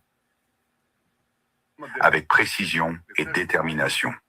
La Yankı toşması katı ulu yankı toşması ve determinasyon olanı yankı neticeli yani. profondeur du territoire russe n'est pas un sanctuaire intouchable. Et ce n'est pas tout. Si tu Rusya'nın teritoriyası hiç kim elde edip bilmez deyip fikir etmeyen diye. persistes, je prendrai une autre décision stratégique. Le transfert de missiles avancés à l'Ukraine. Des missiles capables d'atteindre des bases militaires, même en Sibérie. Ce que Nime diye? Eğer siz şunu etseniz diye de biz yürütü raketalı veririz ya Ukrayna. Şu raketalı sivreçeli yeter diye. O zaman özünüz bilirsiniz ya. İran'ı şu S-500 verseniz bizim Ukrayna en daş giden raketalı verir ve teknik taydan kömüdür diye. que je dis ici n'est ni une provocation, ni un bluff. C'est un avertissement. Il est encore Bu ya provokasyon değil ya. Ya da men blifavat edemek diye de. Bu senin duyduruşun diye. temps de faire marche arrière. Ignore-le et tu découvriras que la fermeté d'Israël n'est pas un mot, mais une réalité. O diye sana duyduruyor ya, fikir etme diye. Häzir izine gidebilirsin diye. Son izine kaydebilmersin diye. İsrail diyene bu yani son söz diye. Biz izimde kaydam yok diye. Netanyahu a-t-il raison de menacer Poutine? Donne ton avis en commentaire et partage. Ne şunu ne diyecek Muhammed ağa? Yani o rakete de vermek gerek ki ortadan hem çinovniklerin üçten biri Yevreyi. Şu da. Военный pромышленники işleyen alimleri, injinerleri üçten biri orta alkaş. Tamam. Yevreyi. O İran'ın akmak ortaya da bil bağlan için. Teve fikretye ortaya çıtak bırdat berse İsrail bilmerim kadim. İsrail bileyim nemette İsrail. Bir tane virüs göverip bütün İran'ın neme o Buşer'deki yadır nemesinin hemmesini göçürdü. Kim verdim ha diyen şonu?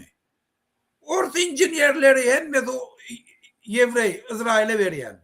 Şol için İsrail'in ortayadın içindeki vilyaniyetini hiç kim atrisat etmeyerim, edivem bilmerle.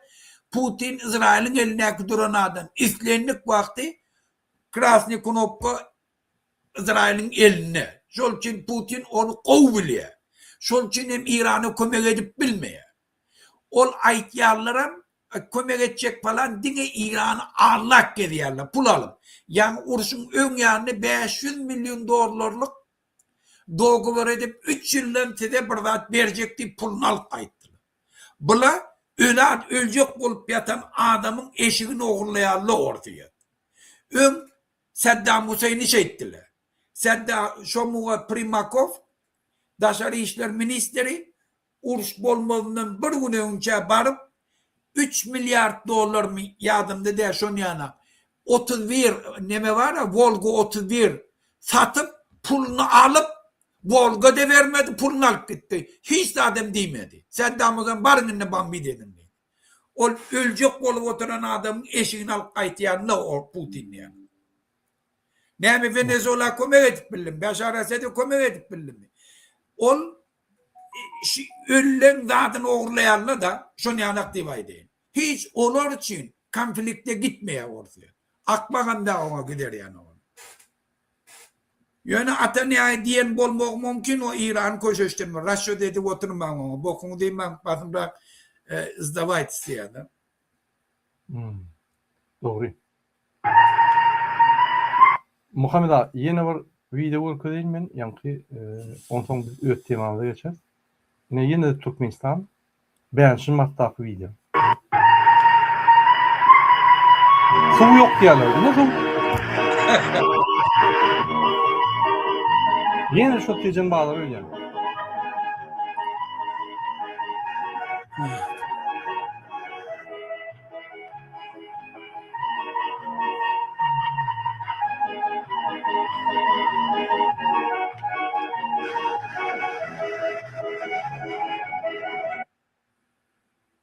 Yine bir video okuyayım. Ya burun.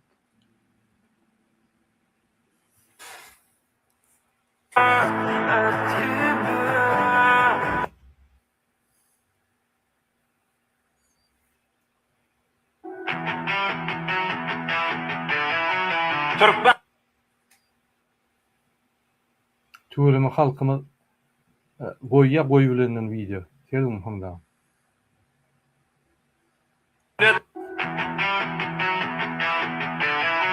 Türkmen halkının milli lideri, kahraman arkadağımızın, devlet adam düşündür. Formatlı prezidentimiz, arkadağlı kahraman serdarımızın, vatan dine, halkı ölen vatanları, devlet dine, halkı ölen devletler diyen görevlilerine eğeriyen, ağzıver halkımız, bugün harakıt ve avadan durmuştu, bir karar devletin təyədi yanının kalkınışı dövründe, yurdumuzun ötüşlerinin ağ yolundan bir de ubatlı anam bilen öne var ya. Kahraman arkadağlı. Arkadağlı kahraman serdarlı yurdumuz. Etli halk ol ağlı birlikte 2026 yılında ulu üstünlüklere vetlenip kazanmaktır. Yine Muhammed ağa, muğne Oraya mı? Sen bir Yo, indi halk korkana aydı o tiran. Halk korkuyor değil mi? Indi halk tayin. Hükümetin içinde ekle de tayin. Mırada.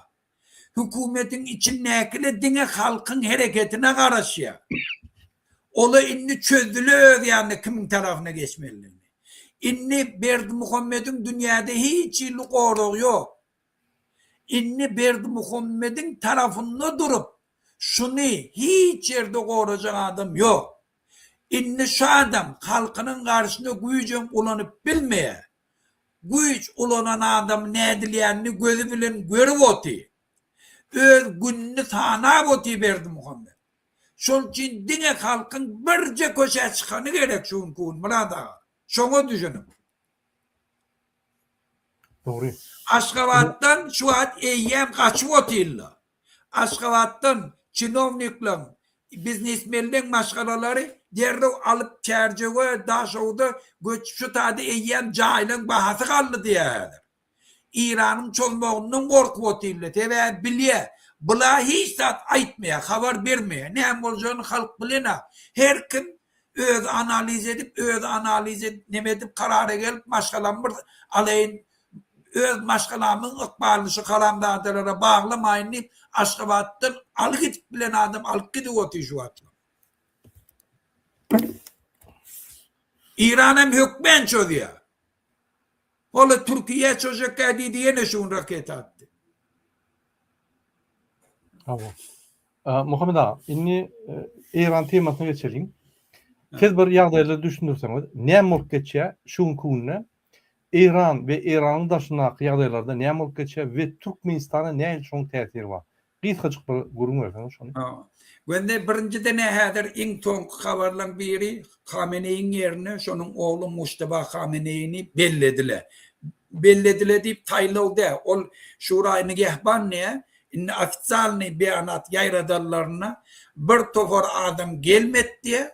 Ýöne başgalaryna telefonyň üstü bilen ýallaryna baryp kagız asasyna seslendirdik. Şol diye 90%, 95% inni gelmedikle var. Ola gelmediklerin tanrı aydana inni Mustafa Khamenei İran'ın gelecekki rehber deyip Taylan'ı diye. Yönü ol İran'ın konstitüsiyonu boyunca, düzgünü boyunca bolmağa layık de. Tebep konstitüsiyonda bellenen rehber deyip koyulacak olsa näçe tane şoňa karakteri neme beriliyor. Bol şertleri. Birinci dini derecesi ayetullah olmalı. Khamenei'nin oğlu Hüccetel İslam ol dini derecesi yetene kadar fetva vermeyene, dindarları izne çekmeyene, din meselesinde öz fikrini aýtmaga hakkı yok. Şol için ol bolu bilmeye. İkincisi ol hükümetin içinde işlen vaktini o taraftan özünü görkeden olmalı. Bir hükümetin içinde işlemedik. Şu sebepten yine de bir nimeti var. Olan halkın içinde moral taraftan oğluğunu görkeden olmalı. Olan değil, sebebi şu atlam şun oğulluk eden pullarının hemmesini İran'ın önkü prezidenti Mahmud Ahmadinejad İran'ın televizyonuna aitti.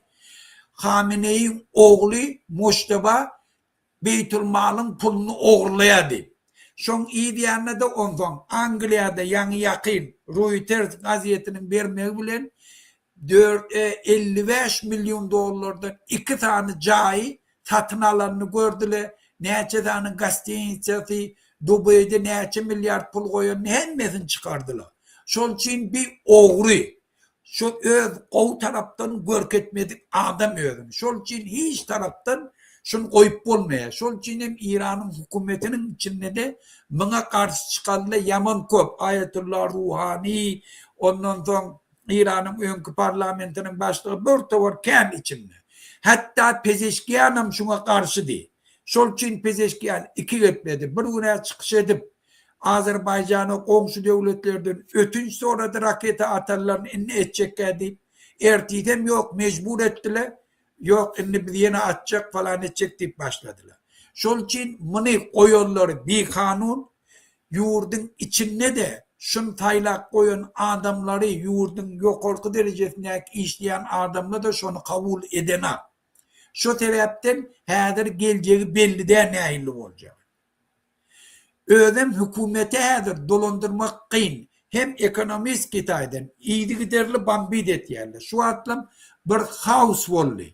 Ne benzin bilen üpçün edip bilyerler, ne produktlu pitaniyeler bilen, banklı işlana, transport işlana. Şu neçe devam etti, şonca yurt dargaya, ağaçlık, gıtlık yurdun emme yerini giyinden yayraya. Şundan hem şu görüp otu bil. Şol için bula kaharda eline düşen yarağını eylek beylek oklap, bütün regionu olda çekecek oluyor. Şu sebepten hem Türkmenistan'a da hükmen şula, çodya hükmen, gurrumsuz, şonkutun hiç şekil şopeyde oturma. Türkiye devletine neçe ultimatum verdi Erdoğan, kıyırıp ayıptı. Yine de şun çözdü. Şun Türkiye devleti İran'ın pasolunu çağırdı, düşündürüş vermeni. Bir yeterlik de Türkiye devleti, Türk devletleri bilelikte İran'ın önüne katı durmalı. Eğer şun kunşun önüne katı durmasalar, İran hükümeti olur filap, olara da dimer deyip oturmaklık, akmaklıktır. Eğer Türkiye devleti, Türk devletleri bilelikte şun kun beylekilere koşulsup İran meselesini çözmekte aktif katnaşta erti kugun yani mın gideceği belli. Birinciden çalt meselelerini çözerler. İkinciden Türkiye devleti, Türk milletler İran'ın gelecekki siyasi strukturasında öz koşuntularını koşarlar. Eğer şunu etmede birinciden giyinden bulaşır, ikinciden Türkiye'siz İran'ın akbalını beyleki devletle çözer. Onun hükmeni yağdayda Türkiye'nin diyanına oturur. Sol için Türkiye eğer akıllı şuun fikir etti, beyleklere koşulsup da İran'ın meselesini bilkul şuun çözmeli. Doğru. Doğru Muhammed. Yine biri TikTok'ta 66 adam görüyor. Näme soruňyz bolsa ýazyn, bizem size jogap berer. Biz häzir YouTube'da efir alyp barýar. YouTube'da bizim esas temamız çinovnikler we biznesmenler öz maşgalaryny Türkmenabada geçirýärler. Türkmenabadda jalan bahalar galdy. Ine şu ýaly maglumatlar gelýär, sebäbi ine İran hökümeti Türkmenistany atak etbilýär. Şondan Türkmenistan çinovnikler we biznesmenler gorkýar, şondan liwaba, ýani maşgalaryny ölçýär. Şu barada biz görüň edýär, başga şu barada informasiýaňyz bolsa ýazyp durun. Ya da başka informasiya Türkmenistan'dan bolsa yazıp durun. Biz hükman aydar. Yalnız biz ayttık, yani Serdar Berdimuhamedow'un yani çıkanı 200 adamdan jaýan pullaryny arttırdı, bermändir. Şu an aytyp geçtik. Başka da şuryaly soruň bolsa aýtyp bilersiňiz. İran hakmy ya Amerika diýerler. Bu ýerde bir wada aýtyp bolmak kim hakly? Ya Amerika bilen İsrail çok da İran'a. Yöne İran yıllar boyu öyle yankı teröristik hareketler edip yıllar boyu başka devletleri hükümetler çalışacak bolup teröristik aktör bolup gidip gördü. Ahir bir gün şoň yankı jogabyny almaly. Ine şu jogabam geldi. Sebäbi İran hükümeti bir topor teröristik gurumalary finansiýa edýärdi. Ve şu devletler İsrail'a, Liban'a, başka devletlere azar berýärler. Ine şoň üçin şu gerek Amerika İsrail'den kalıp şon duracak bolup yani topully İran'a. İran'ın hükümeti çalışmalı. Şol hükümet çalışınca şol iki devlet İsrail bilen Amerika görüşür İsrail'e karşı. Yöne şoňa häzir Arap devletleri hem goşulýar. Şoňa ýagny beýlik devletlerim goşulyp başlady. Mümkin Azerbaycan, Türkiýede goşulur häzir. Ýagdaýlar günlük ütkap dur, plan atyp bolmak, diňe seretmeli, analiz etmeli, başga lazım ýok. Gynatam. Ýöne Türkmenistana Muhammed ağa näme şoň täsir bolýar? Häzirki İran'a bulup geçen zatlar, günlük täzatlar çykýar İran'dan. Günlük. Bira urjak gelýär, başga devletlere ertesem bagyşlan urjak diýip aýdýar. Düşür ýaly İran hökümeti häzir. Hökümet barmy häzir? Ya hükümetin içinde grup bolar barmy? Bir bilen alanışman ýörer. Şunu ben sana aýtma olgun İran'da bir paniyatiye var. Ateş be ihtiyar deyip. Onam çıkaran on inisiyatif adam Khamenei. Şu öldürülen Khamenei. Ol halkın karşısına halkın sesini yatırmak için besicilere şu silovoy strukturasına palnomoçe verdi. Siz öz ihtiyarlı hükümetin karşısına gittiyen adamları öldürmeyene de tutmağına da ne edecek o zaman diye. Şol häzir hükümet bolmadığı için hemmet Bayan Nezirov'un toporları öz bilişinizden ediver ne edip bilýän o zaman diye. Şonam Mesud Pezeşkiyan aytti. Bizim yanlışımız değildi. Özbek neme Azerbaycan'a çözmek şu değildi. Biz dedi bambitlerde da kontrol edip bilmedik. Yok orta eşelon vayen naşanlıkları öldürdüler. Şol için her bir vayen nezirin toporla öz başta özleri bambi dedip başladılar. Şol için bütün soruyan yöne inne deydi. Biz hemen buyruk verdik deydi. Bambi etmerle deydi. Bir dağıttan sonra kaytan beter bambi ettiler. Şu an bende Dubay'a var ha. İsrail'in köp rakete atılan. Gözüne otur Dubay'a. İsrail'in köp Dubay'a atılan. Dubay'da hiç atıyor. Ne için? Şunun buranda atları ve ölçülerini İran şunu cıdanıp bilene. Bunu şunu uniştecad edecek oluyorlar. Aşkavat'taki izdaniyeler bunun gözüne tiken olup dürtüptü. Şunu göz tıkıp yölleymiş. Şunları yok et ya. Arkada yok et ya şunu.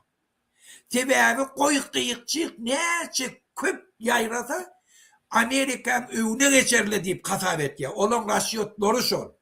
Yöne bir edek ne duruyanım olsa ne mi bulyanım olsa şu İran'ın meselesini çözmek niyet bilen koşum getirdiler. Trump'ın şunu kayıtlar oldu. Şu mesele ne çözülmeli? Çözülmese Trump'ın günün vay. Şu sebepten hükmen çözülür. Şu için ne dünya devletleri şuna koşulursa çal çözüp biliyorlar.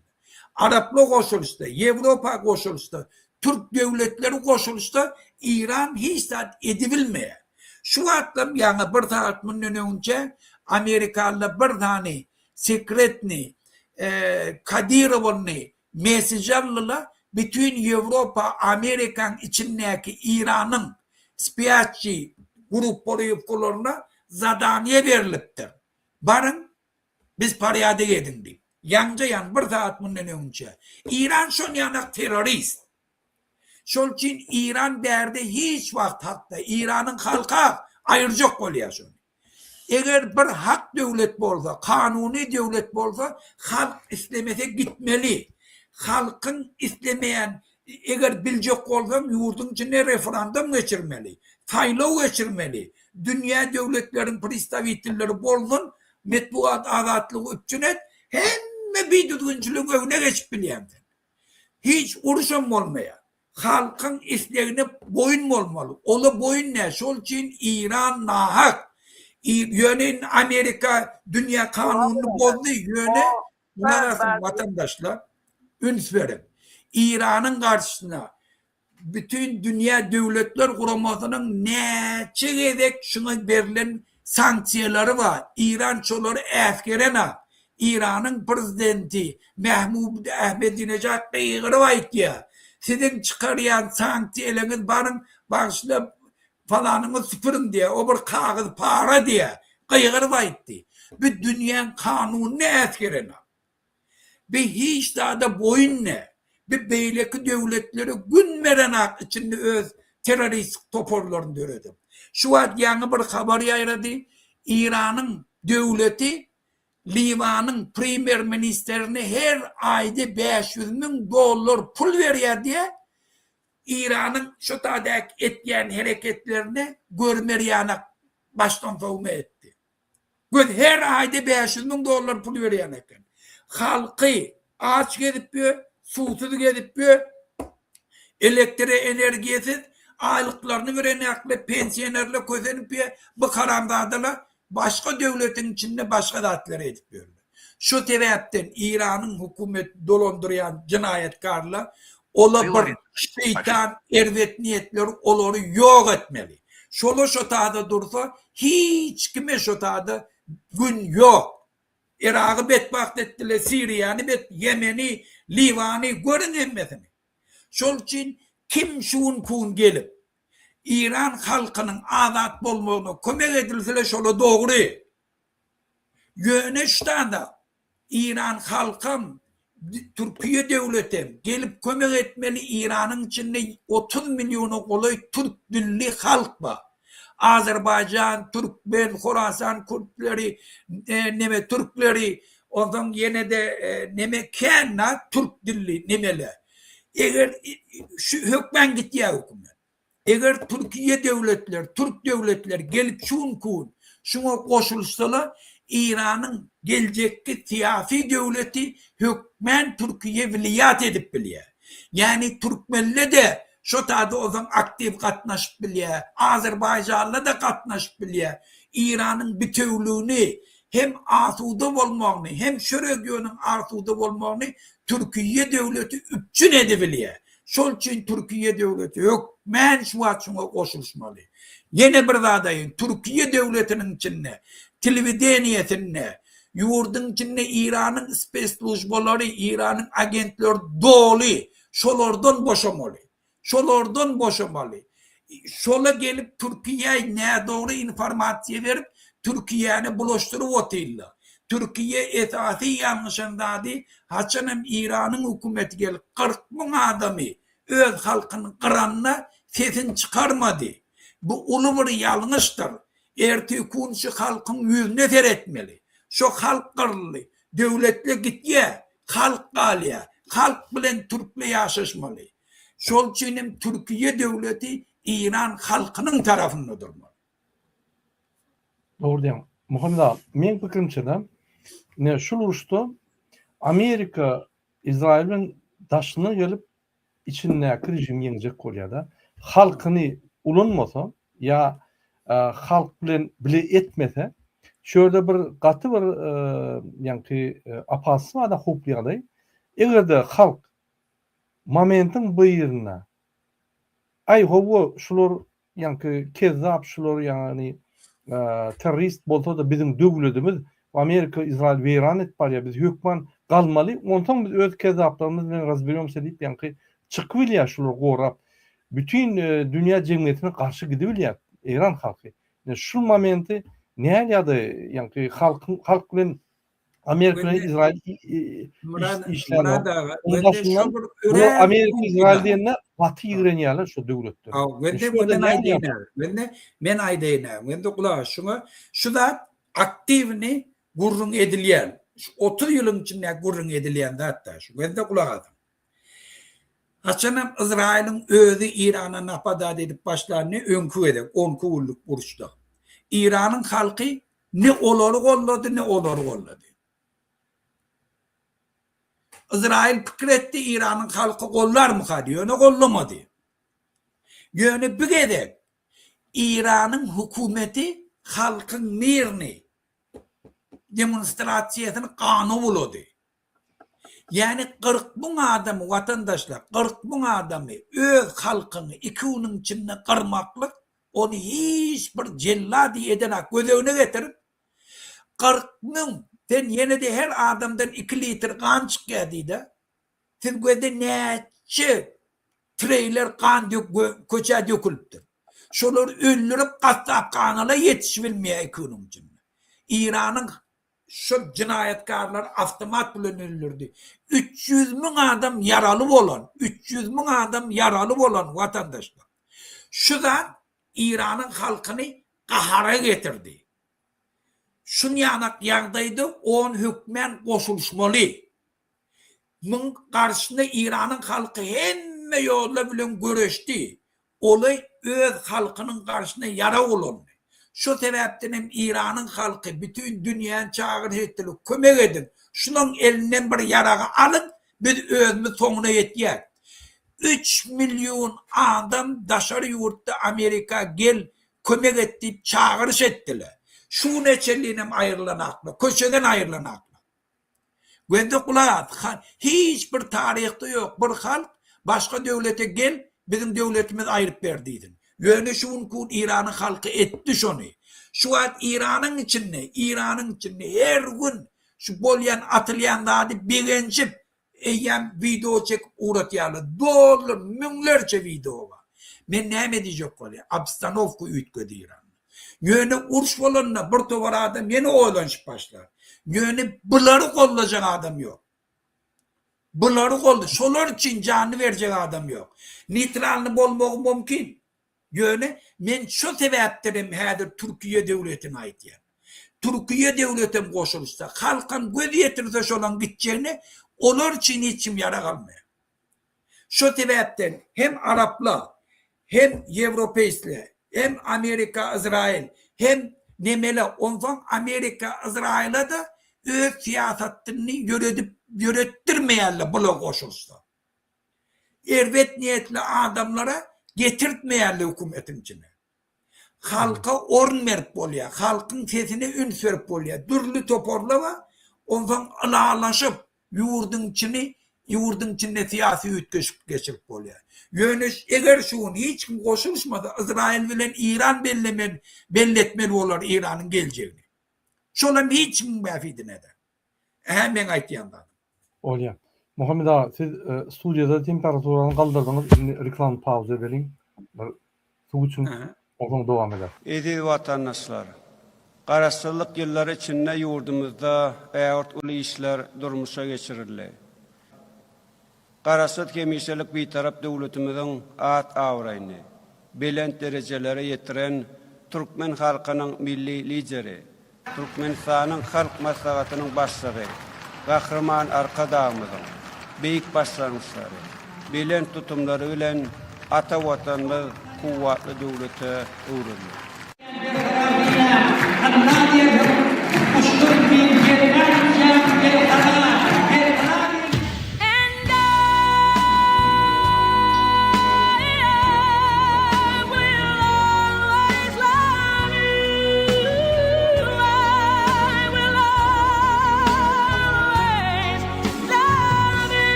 Раз, два, три, четыре. До скорых встреч на мятых простынях цвета мак.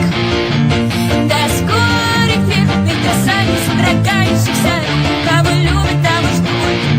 Сквозь морги долгих ожиданий мой любимый аромат. Моя вторая кожа, и быть может не сейчас, но когда-нибудь мы сможем оторваться от земли и полететь против течения.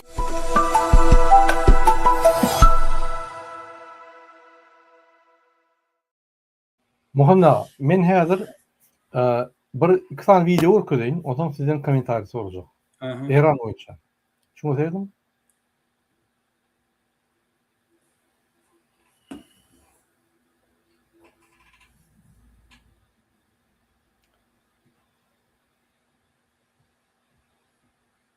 А что нам нужно делать сейчас? У нас два выхода из этой ситуации. Либо сдаться, как они хотят, либо сопротивляться. Но иранский народ – это не тот. Нашей стране, нашей цивилизации это 3000 лет истории. Американцам всего лишь 250 лет. И вы понимаете, что это даже не американцы коренные.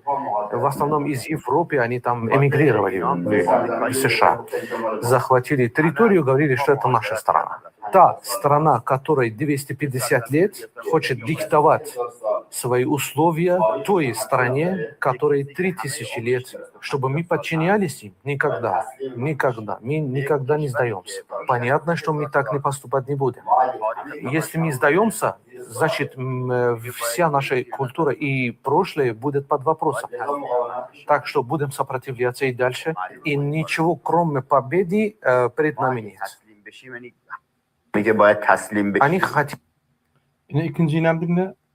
Официально один из 3 человек, сейчас управляющих Ираном после устранения аятоллы Хаминеи, в интервью ГСТВ Ирана заявил, что идеи Трампа насчет капитуляции Ирана и выбора лидера американцами крайне глупы. А сами иранцы никогда не простят США нападение и развязывание войны. Они пытались нарушить нормальную жизнь людей. Сегодня я увидел, что господин Трамп угрожает. Мол, мы будем наносить удары по тем людям и по тем слоям населения, которые до сих пор не пострадали от этих событий. Почему? Потому что все, на что он рассчитывал, чтобы народ Ирана откликнулся на его призывы, не произошло. Он даже угрожал и говорил: некоторые из вас присылали нам сообщения, что если мы атакуем, вы присоединитесь к нам. А если в нынешних обстоятельствах вы не присоединитесь, мы вас разоблачим. Трамп не понимает. Иранцы могут иметь разногласия между собой, но они остаются иранцами. Они стоят за Иран и не будут сотрудничать с вами ради раздела Ирана. Кроме того, народ Ирана видел, чем заканчивались вмешательства США в регионе. Вы вмешались в Ираке. И что стало с народом Ирака? Вы вмешались в Афганистане. Все это перед глазами иранцев. Вас не заботит народ Ирана. Ну, естественно, все начинается с правительства. Он говорит, что по поводу будущего лидера я должен высказать свое мнение. На мой взгляд, это человек, совершенно оторванный от реальности. Он не понимает, что ни одна страна не примет подобного. Особенно иранцы, которые всегда демонстрировали определенную интеллектуальную зрелость и гражданскую культуру. Как можно выбирать за них? Это крайне глупая идея. Американцы должны знать, мы не оставим их в покое. Вы оставили рану в наших сердцах. Мы не дадим вам жить спокойно. Вы должны признать, что больше не имеете права совершать агрессию против Ирана. Признайте, что совершили дерзость. Какое международное право говорит, что одна страна может нападать на другую из-за искушения, как сам Трамп сказал? Вы нападаете из-за искушения? Пусть увидят, к чему это приведет. Мы не закрывали Ормузский пролив. Фактически он оказался закрыт. Никто не может проходить через него, потому что там происходят постоянные столкновения. Они атакуют наши суда, и мы тоже вынуждены атаковать их. Сейчас они уже измотаны. Президент Ирана Масуд Пезешкиан заявил, что США и Израиль хотят посеять раздор между исламскими странами на фоне того, как война на Ближнем Востоке вступила во вторую неделю. Накануне Пезешкиан извинился перед соседними государствами за иранские атаки ракетами и дронами, после чего удары продолжились. Всего за сутки были атакованы гражданские здания в Дубае и Катаре. Тем не менее, Пезешкиан уверен, что атаки не означают, что у Ирана война с пострадавшими государствами. Враг, Израиль и США, хочет, чтобы мы и исламские страны воевали друг с другом. Они хотят посеять между нами раздор. Снова и снова мы говорили и продолжаем говорить, что намерением и целью покойного лидера, аятоллы Али Хаминей, было то, чтобы мы считали соседние страны своими братьями и чтобы наши отношения с ними были хорошими. Но происходит следующее. Если с территории какой-либо страны они, США и Израиль, атакуют нашу землю и совершают агрессию, естественно, мы обязаны ответить на эти атаки. Когда мы отвечаем, это не означает, что у нас есть спор с этой страной. Это не означает, что мы хотим причинить вред людям, которые там живут.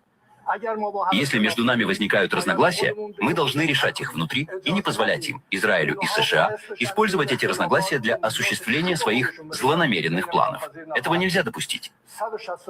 Америка и Израиль, которые без всяких колебаний убивают 168 невинных детей, не испытывают никакого стыда за это. Они не испытывают стыда за то, что устроили резню от 50 до 60 тысяч человек в Газе, а затем хотят говорить, будто это мы в Иране хотим убивать людей, мы со всей силой противостоим тем, кто нападает на нашу страну, и будем отвечать со всей силой. Наш Иран, наша страна не склонится легко перед запугиванием, перед притеснением, перед агрессией, и никогда не склонялась. И невозможно, чтобы наш героический народ легко отступил перед угрозами, которые они высказывают. Muhammed ağa, Pezeshkian Başlayayım mı? Başla. Ermeni mi ya İranlı mı? Azerbaycan. Ve de vatandaşlar bir İranlıları hemmeniz biliyeniz. Boş geplemek, korkulmak, şantaj etmek bulan kanuna var. Ayrıca şu karamlardalarını. Bulan edibileyen daha diyor. Edibileyen dine şermendeçilik et yerle. Şol çüynem 12 tane teorine komşu devletlere raket atıyor. Hiç de atladı. Ödem bayanlı bazalara de. Nirat yerle. Gazeteyinse. Aeroport, Grajdanski, mektep. Edip yöründatlar. Bir. Ben de. Yalan söyleyen. Şunun ödem 3'tem göze şu gepleyenler var 2'ti. İran'ın şol kovuptuluk komitetinin yol başçısı şol. Nirdeliği belli de şu var. Nirde? Ağırda karankıdır. Nirde interview, nirde gedip göreni belli de. Bir halka kırmağa bulu öktü.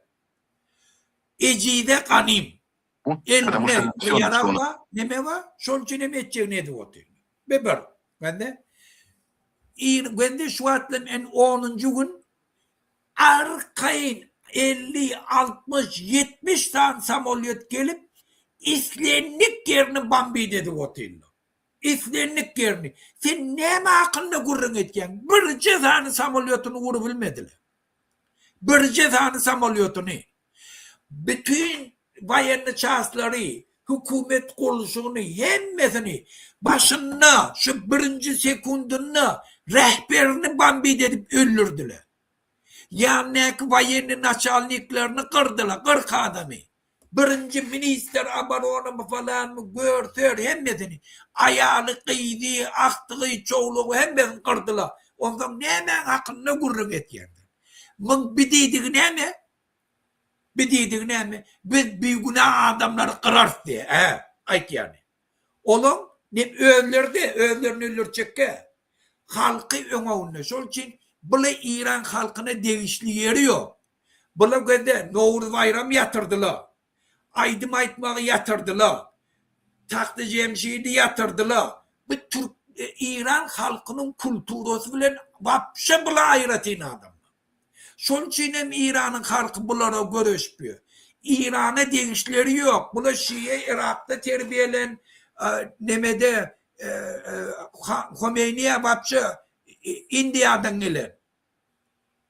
Şu tağda doğulan, şu tağda nemeden, anırtı şu tağları. Bula İranlı de, bula İranlıları İran'ı öz eline alan adamla, karamdadılar. Okupasya edildi. Şol için bula İran'ın hakkını gurdun edip oturmenler. Bula 47 yılla İran'ın kulturasının karşısında çıkış edip, pereke edip gören. Fars dilini Araplaştırarlar bula. Sünnüyle yiyecek çöreğini alıp şolun pulları bilen tünnüleri kırıp gören karamdadılar. Şol için bulan gurdun bir köpük ve birden. İkinci de 47 yılın içinde şöyle hükümete gelenine de bir günah adamlar 40 gelilemen Murat Ağa aydandır. Kinotiyatr Rex abadan deyip. Sinema Rex abadan vatandaşla vurun. Eğer vurun şunu Kinotiyatr Rex'den, Sinema Rex abadan neden şu revolüsyodan önce Khomeini yürüyte adam uğradıp halkı öceştirmek için, provokasyon etmek için şun daşından yapıp içindekilerini o kule vurdular. 10 yıldan sonra hem de futbolu övler gelip televizyonda ayttılar, biz ettik şunu halkı öceştirmek için. Bula hemişe halkı öne sürüp izinden kahraman olup akma karamdadılar. İran'ın içinde şöyle mescitleri otlap, imamzadaları otlap, miting güçlü otla deyip halka kırıp gören karamdadılar. İsrail'in agenti deyip tutup vurup yencip fakirinin ruhunun havarı yok. Kıştattan şeyittirip neçe bir günah adamı asan adamlar. Bula subut bolon datlar aytyan ben böyle de. Daşarı yurtta terörçülüğü meşgul olup gören adamlar. Bularda adamçılık diyen da düğünlü yok da. Düğünlü yok da. Ola Azerbaycan'a teröristleri oldu ki 4 tane terörist tuttular. Bomba koyup göçürmek için. Şol için bulan aytyan da bir köpük hedir ne edeceklerini bilen akla, kahar bilen emosyonalını dine şöyle bulaştırmak için o tak eline raketalar atıyor. Bir maymunun eline granat verdin ne mi? Şon yanak, nerede göçüreceğini bilen ha. Şunun bar kopmuş ol. Bir neçe tane maymun ellerine rakete var. Nire at vermen. Yöne bulan tonuna yetirliyor. İnni şu mektep vardı. Ulugur'un gittiği da vatandaşlar. Gözde hem Amerika hem İsrail International Radio TV'ye girin. Niranı bambid edecek orada. Önünden hükmen aytiyarla şu tak garajdan adamla şu takdan ayrılsın diye. Barın görün. Men bulan tarafını tutacak olaydım. Barın görün. Önünden aytiyarla falan yerini bir vuracaktır diye. Şu takdan gidin diye. Şu adeçeliğin vuran yerlerin hemmesi Bayan Nezirov'un объектле государственными и sonki ikunun içinde yankı nefte bazalarını vurup oturuyor. Nefte bazanı vuranını da Amerika yürüyte öz adamlarını uğrattı. Şunu etmedi. İsrail'e pretenziyesi var. Bir. İkinci, yankı mektep diyen de adı Minap. Minap ol İran'ın o Halic Fars'ın yanına şu kaptalı bambid eden Amerikansla şu birinci gün. İsrail olsa Tehran o kaptaları bambid eden. Amerikansla şu tayin bambid etiye o tayi İran'ın iminle strateji revolüsiye armiyasının Suudaki güçleri. Şolun bazıları hem şu tarafta yaşayanlar hem ıskılatları var. Şon yanında bir tane şkol var şodan çağalar için. Birinciden hiç wagt dünyanın hemme normativ boyunca Vayan Nazirov'un yerde ıskılatının bar yerine hiç wagt grajdanski obyekt bolmalı. Bir İran'ın bu nesi şu tade mektep buran için. Bir birden. İkinciden hiç ille hadir dakazatılısıva yok. Şunu Amerikalı vurdu deyip. Amerika diye biz vuramda. Yöne şol vayanını bazanı bambit ediptirler. Ve de şuna neçe tane rastlayıcı ne geçiyor oturlar. Hem BBC, hem durdu jurnalisti, hem pravazashitni vuramlar. Yöne hiç kaydı hadir.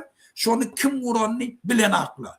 İran'ın önden gelen bir istoriyası var. İran hemişe öz halkını kırmağı öktü, dünyada beylikle vurdu deyip şerminleçilik etmeni. İran, Ukrayna'nın samolyotunu, pasajirski samolyotunu vurup, Amerikanslı vuracak deyip edecek olup, Amerikansını atacak olup, öz samolyotunu vurdu. Barın görün, Ukraynski samolyot, pasajirski samolyot diyeyim görün. İran 3 güllap boyun almadı şunu. Şunu Amerikansının üstüne atacak oldu. Olan bolmadı son boyun almalı oldu. Şolara bermeli pulunam çıkaramda adalet ölemediler. Bula öz halkını kırıp şermendeçilik edecek oluyor. Şol için öğren haberdar olmalı, İran'ın beliyen haberler. Kaneşna çağı ölse öğren elbette. Ondan sonra yine bir daha da gözünü tuttum.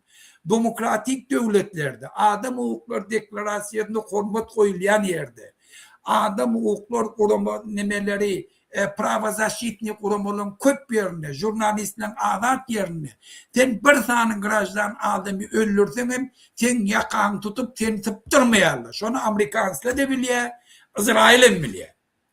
Bir adamı öldürsene şun diyanın köplüğünü biliyorlar. O dünyanın yüzünden sen suud edip kakıskı suuddan türmeye vat biliyorlar.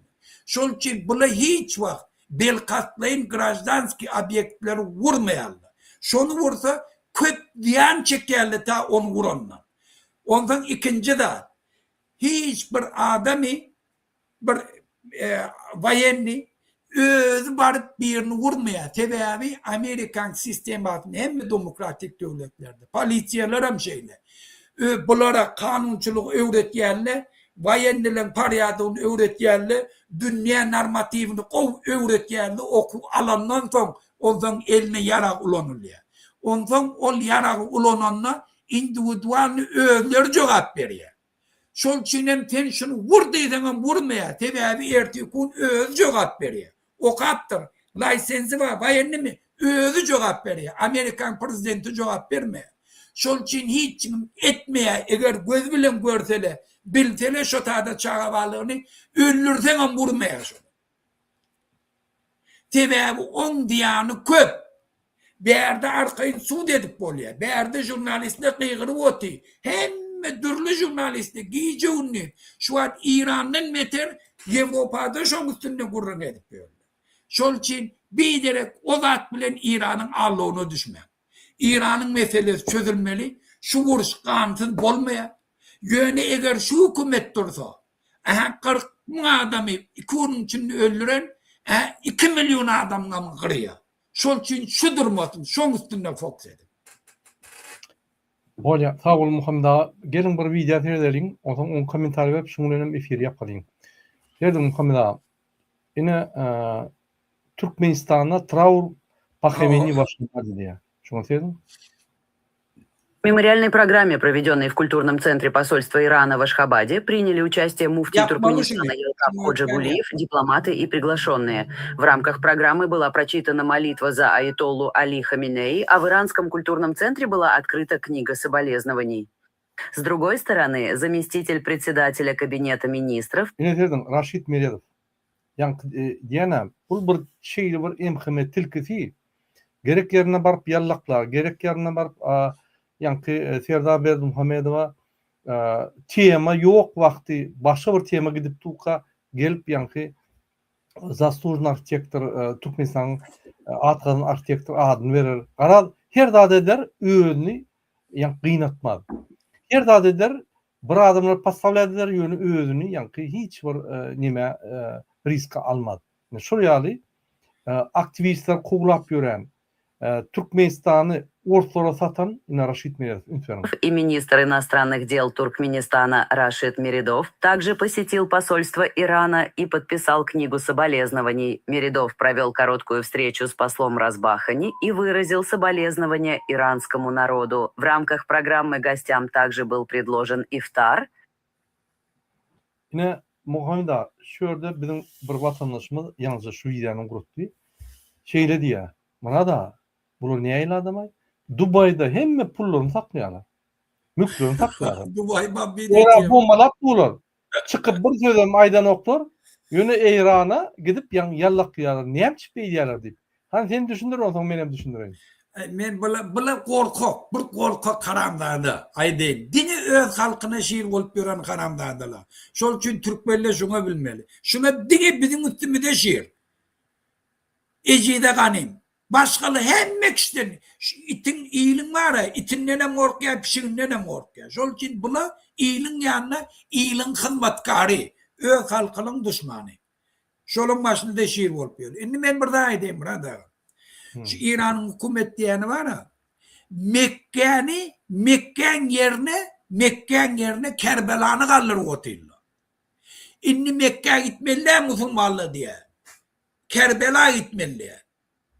Gönder Mekke'de var fitne turdun. Ne 200 mü 300 adamı şu karamda adalı kıran Mekke'de. Mekke'de adam öldürürler şunu. Barın görün, ben yalan söylemek, barın görün. Saudi Arabiya ara katnaşığını geçmiş ol için şulabilir. Son gene de olmuşturdu da Rafsanjani Nemet'te de bir yılını düzenlene. İnni ne mi diyorlar? Mekke 10 gedek gideninden Kerbela bir gedek gitti. Kerbela'da bunun Hasan Hüseyin'i yatıydı. İnni Mekke'yi istiyor. Mekke bir hiç daha da yarayan da attı. 1 milyon gedek Mekke gideninden Kerbela gitti kıyırıp görürler şu karamdadılar. Gerek oldu ben videonun indiki gedek ben sana vereyim burada. Bunun Müslüman ne? Şol için Müslüman mı kadimen? Hiç vakit ben vatandaşlarıma da edecek oluyor. Siyasatta hiç vakit analiz edeninde Müslüman, gayr analiz etme. Siyasatta öz yurdun interesinden adam hukuklar deklarasyasını devletlerin yerine getirişinden dünya düzgünlerine hürmet koyuşundan şondan gelip analiz verin. Şonda hem velada doğru teredersiniz, doğru pozisyonunuz olur. Doğru karar çıkarıp bilirsiniz. Hocam. Muhammed ağa, yine yeni olarak ben aytacak olyan, şul kezzap Raşid Meredov öz pullarını Dubai'de saklayan, şu Dubai İran bombalayan var Ayetullah Khomeini'nin yankı öz rinancını bildiriyor. Önemli. Şul adam size viza girdi. Hemmelerinde. Şul adam Türkmenistan daşına halkı çıkmadı yalı, kontrolü saklayalı etti. Şul adam size pasportlarınızı uzaldan ok.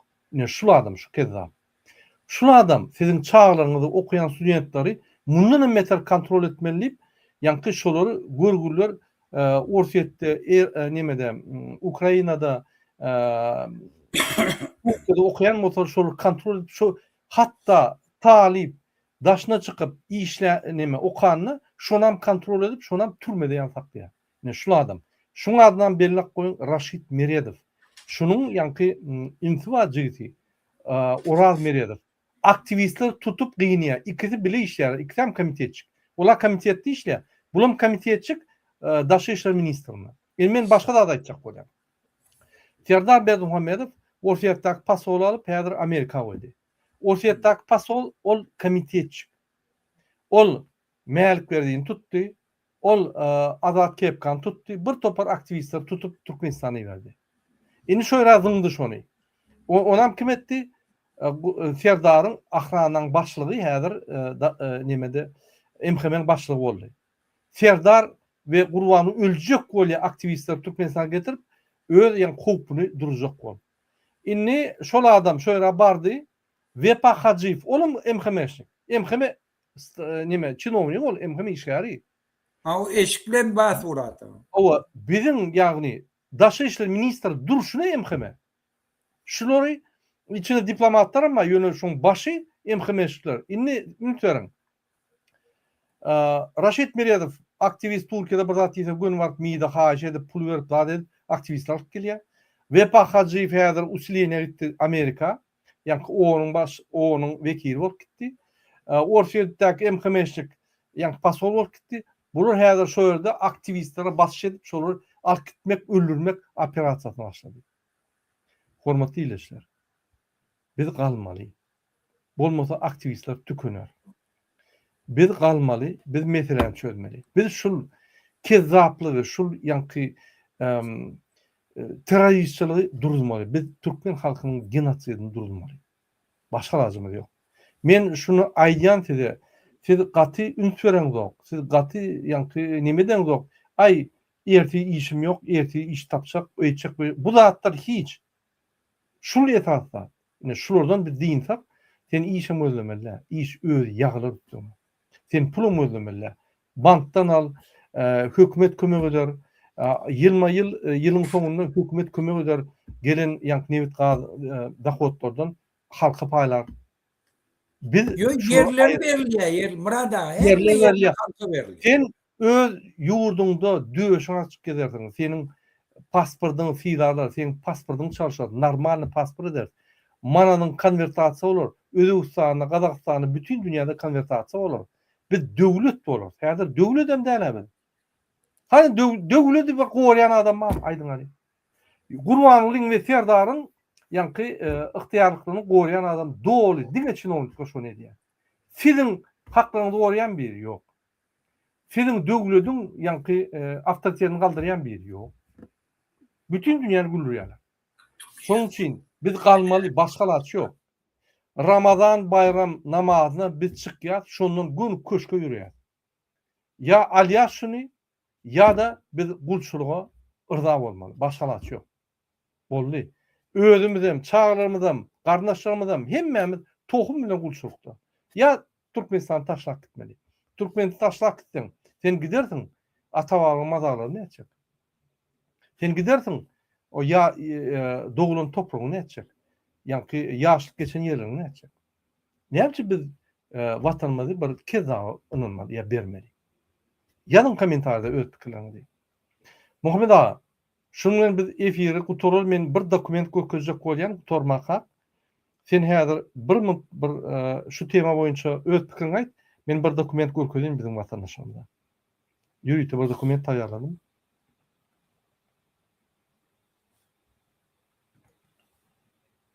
Söz senden Muhammed ağa.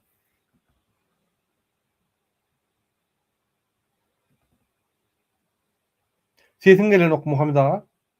Sesin yapıldı.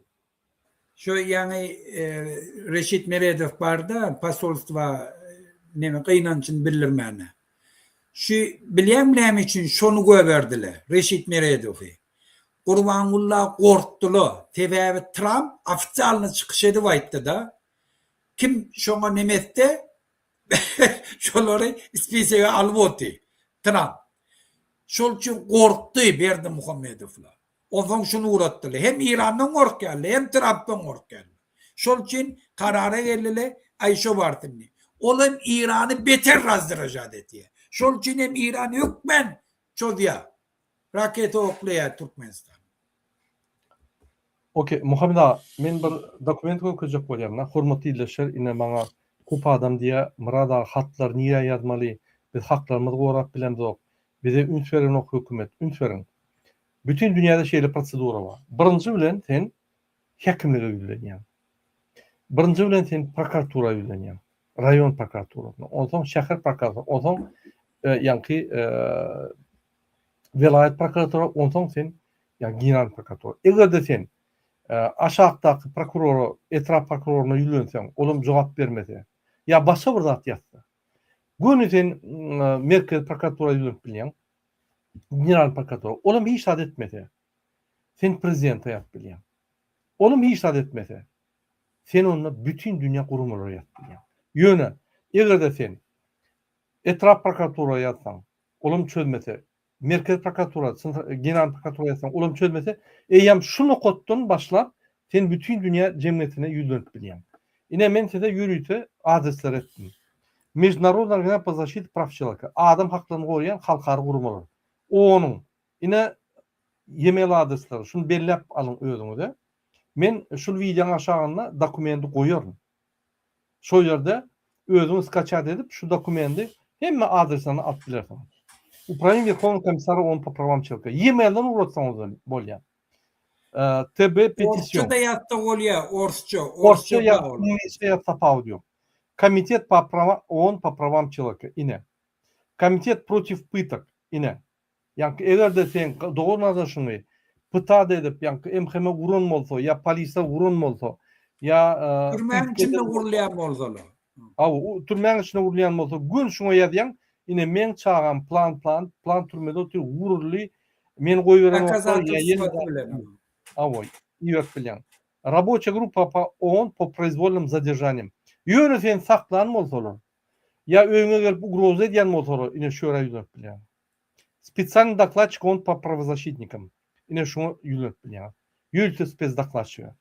Специальный докладчик ООН по пыткам. Ine bir ýerini gynýan bolsalar, türmede ya da 15 gün ýanky SIZO'da saklap seni временно 15 sutka, 2 sutka, 5 sutka urun bolsalar, ine şöyle ýüzüp bilen.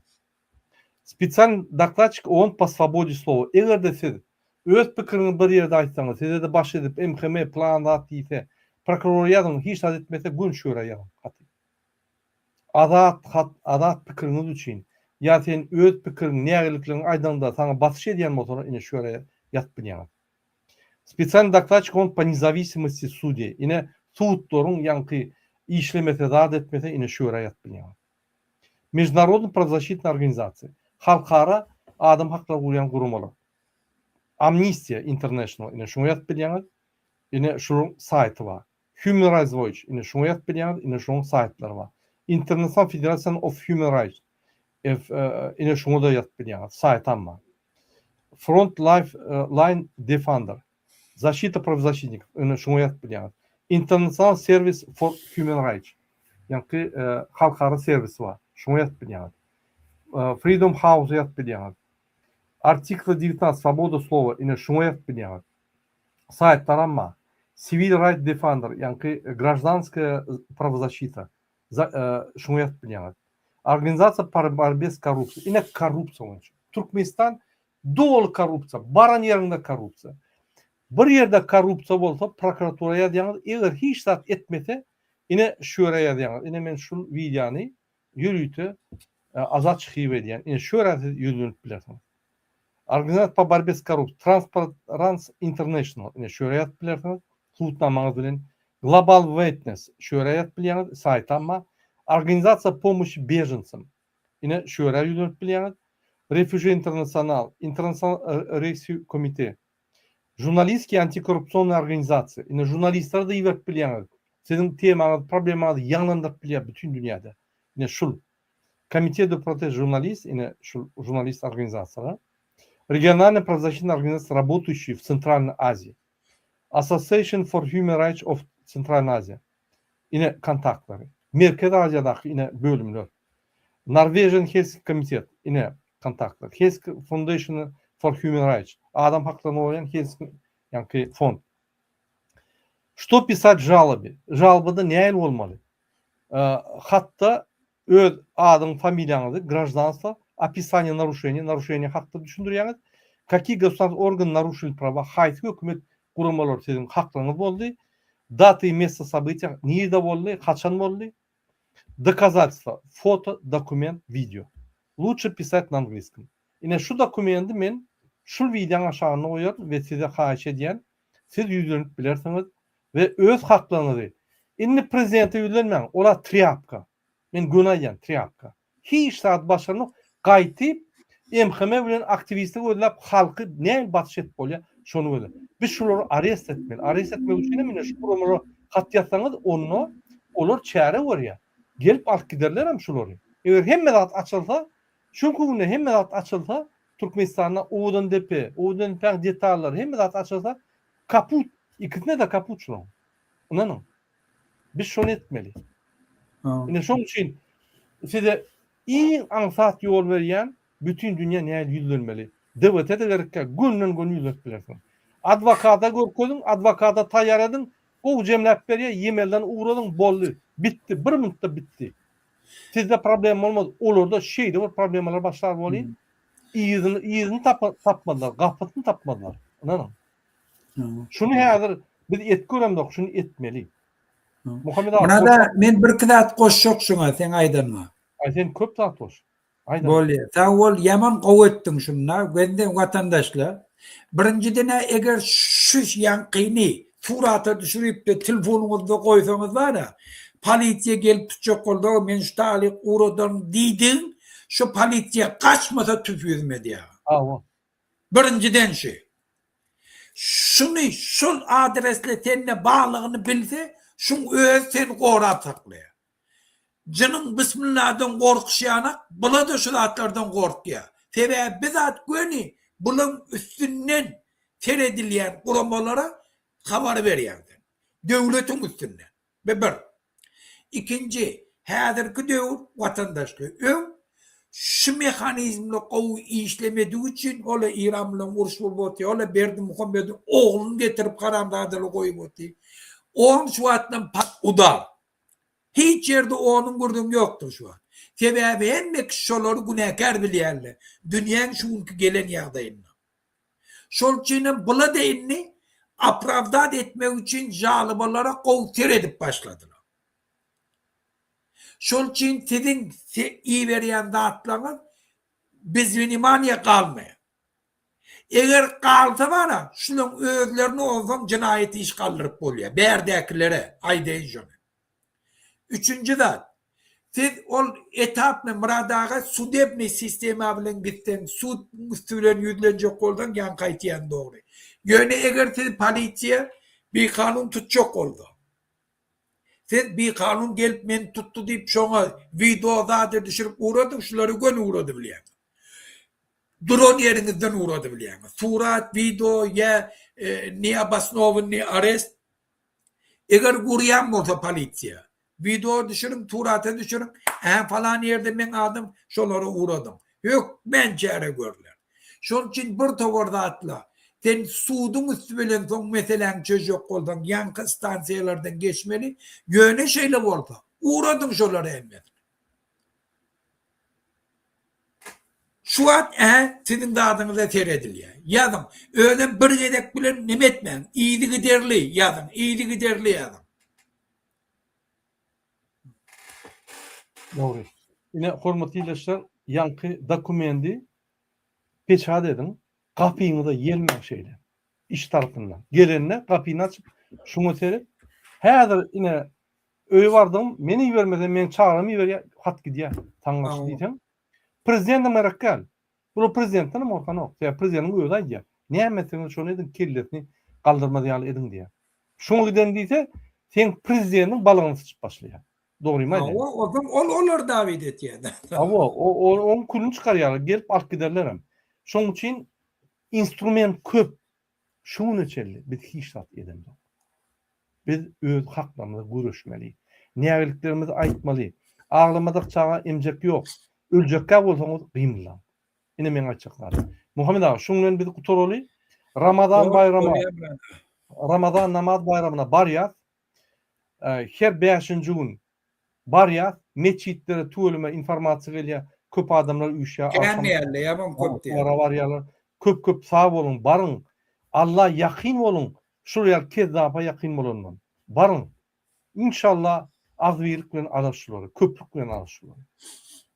Şunun biz efirimizi tutarıyat Muhammed ağa. Hoş sağ olun, köp sağ olun. Sizin yani sağ olun vatandaşlar. Yönü köp canıdıp beni günüme koyamamak çıkış ederliyim. Bolya da ya. Ava. Bolya sağ olun. Şu Berdi Muhammed Ayır ondan hiç can etmiyor. Ava. Komisyonlar hemen de can halk arzu ediyen yeni olarak yatlak geçen 8. Mart bayramı oldu. Şu bayramın devamı. Hem ayalgıyları men utlayan ayalgıylar bilen käbärmedi. Şoň üçin ine şolar var biz var. Biz olar tiraly hormat toýaly. Biz tiraly hormat toýmasak hiç hormat olmaz. Hem ayalgıylara janylaryňyz sag bolsun. bereketiniz artsın, saçaklarınız artsın, çağcıklarınız köpölsün ve bahtly maşgala bolup yaşaň.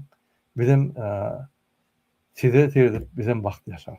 Hoş sağ olun, indik gepleşikler çelin.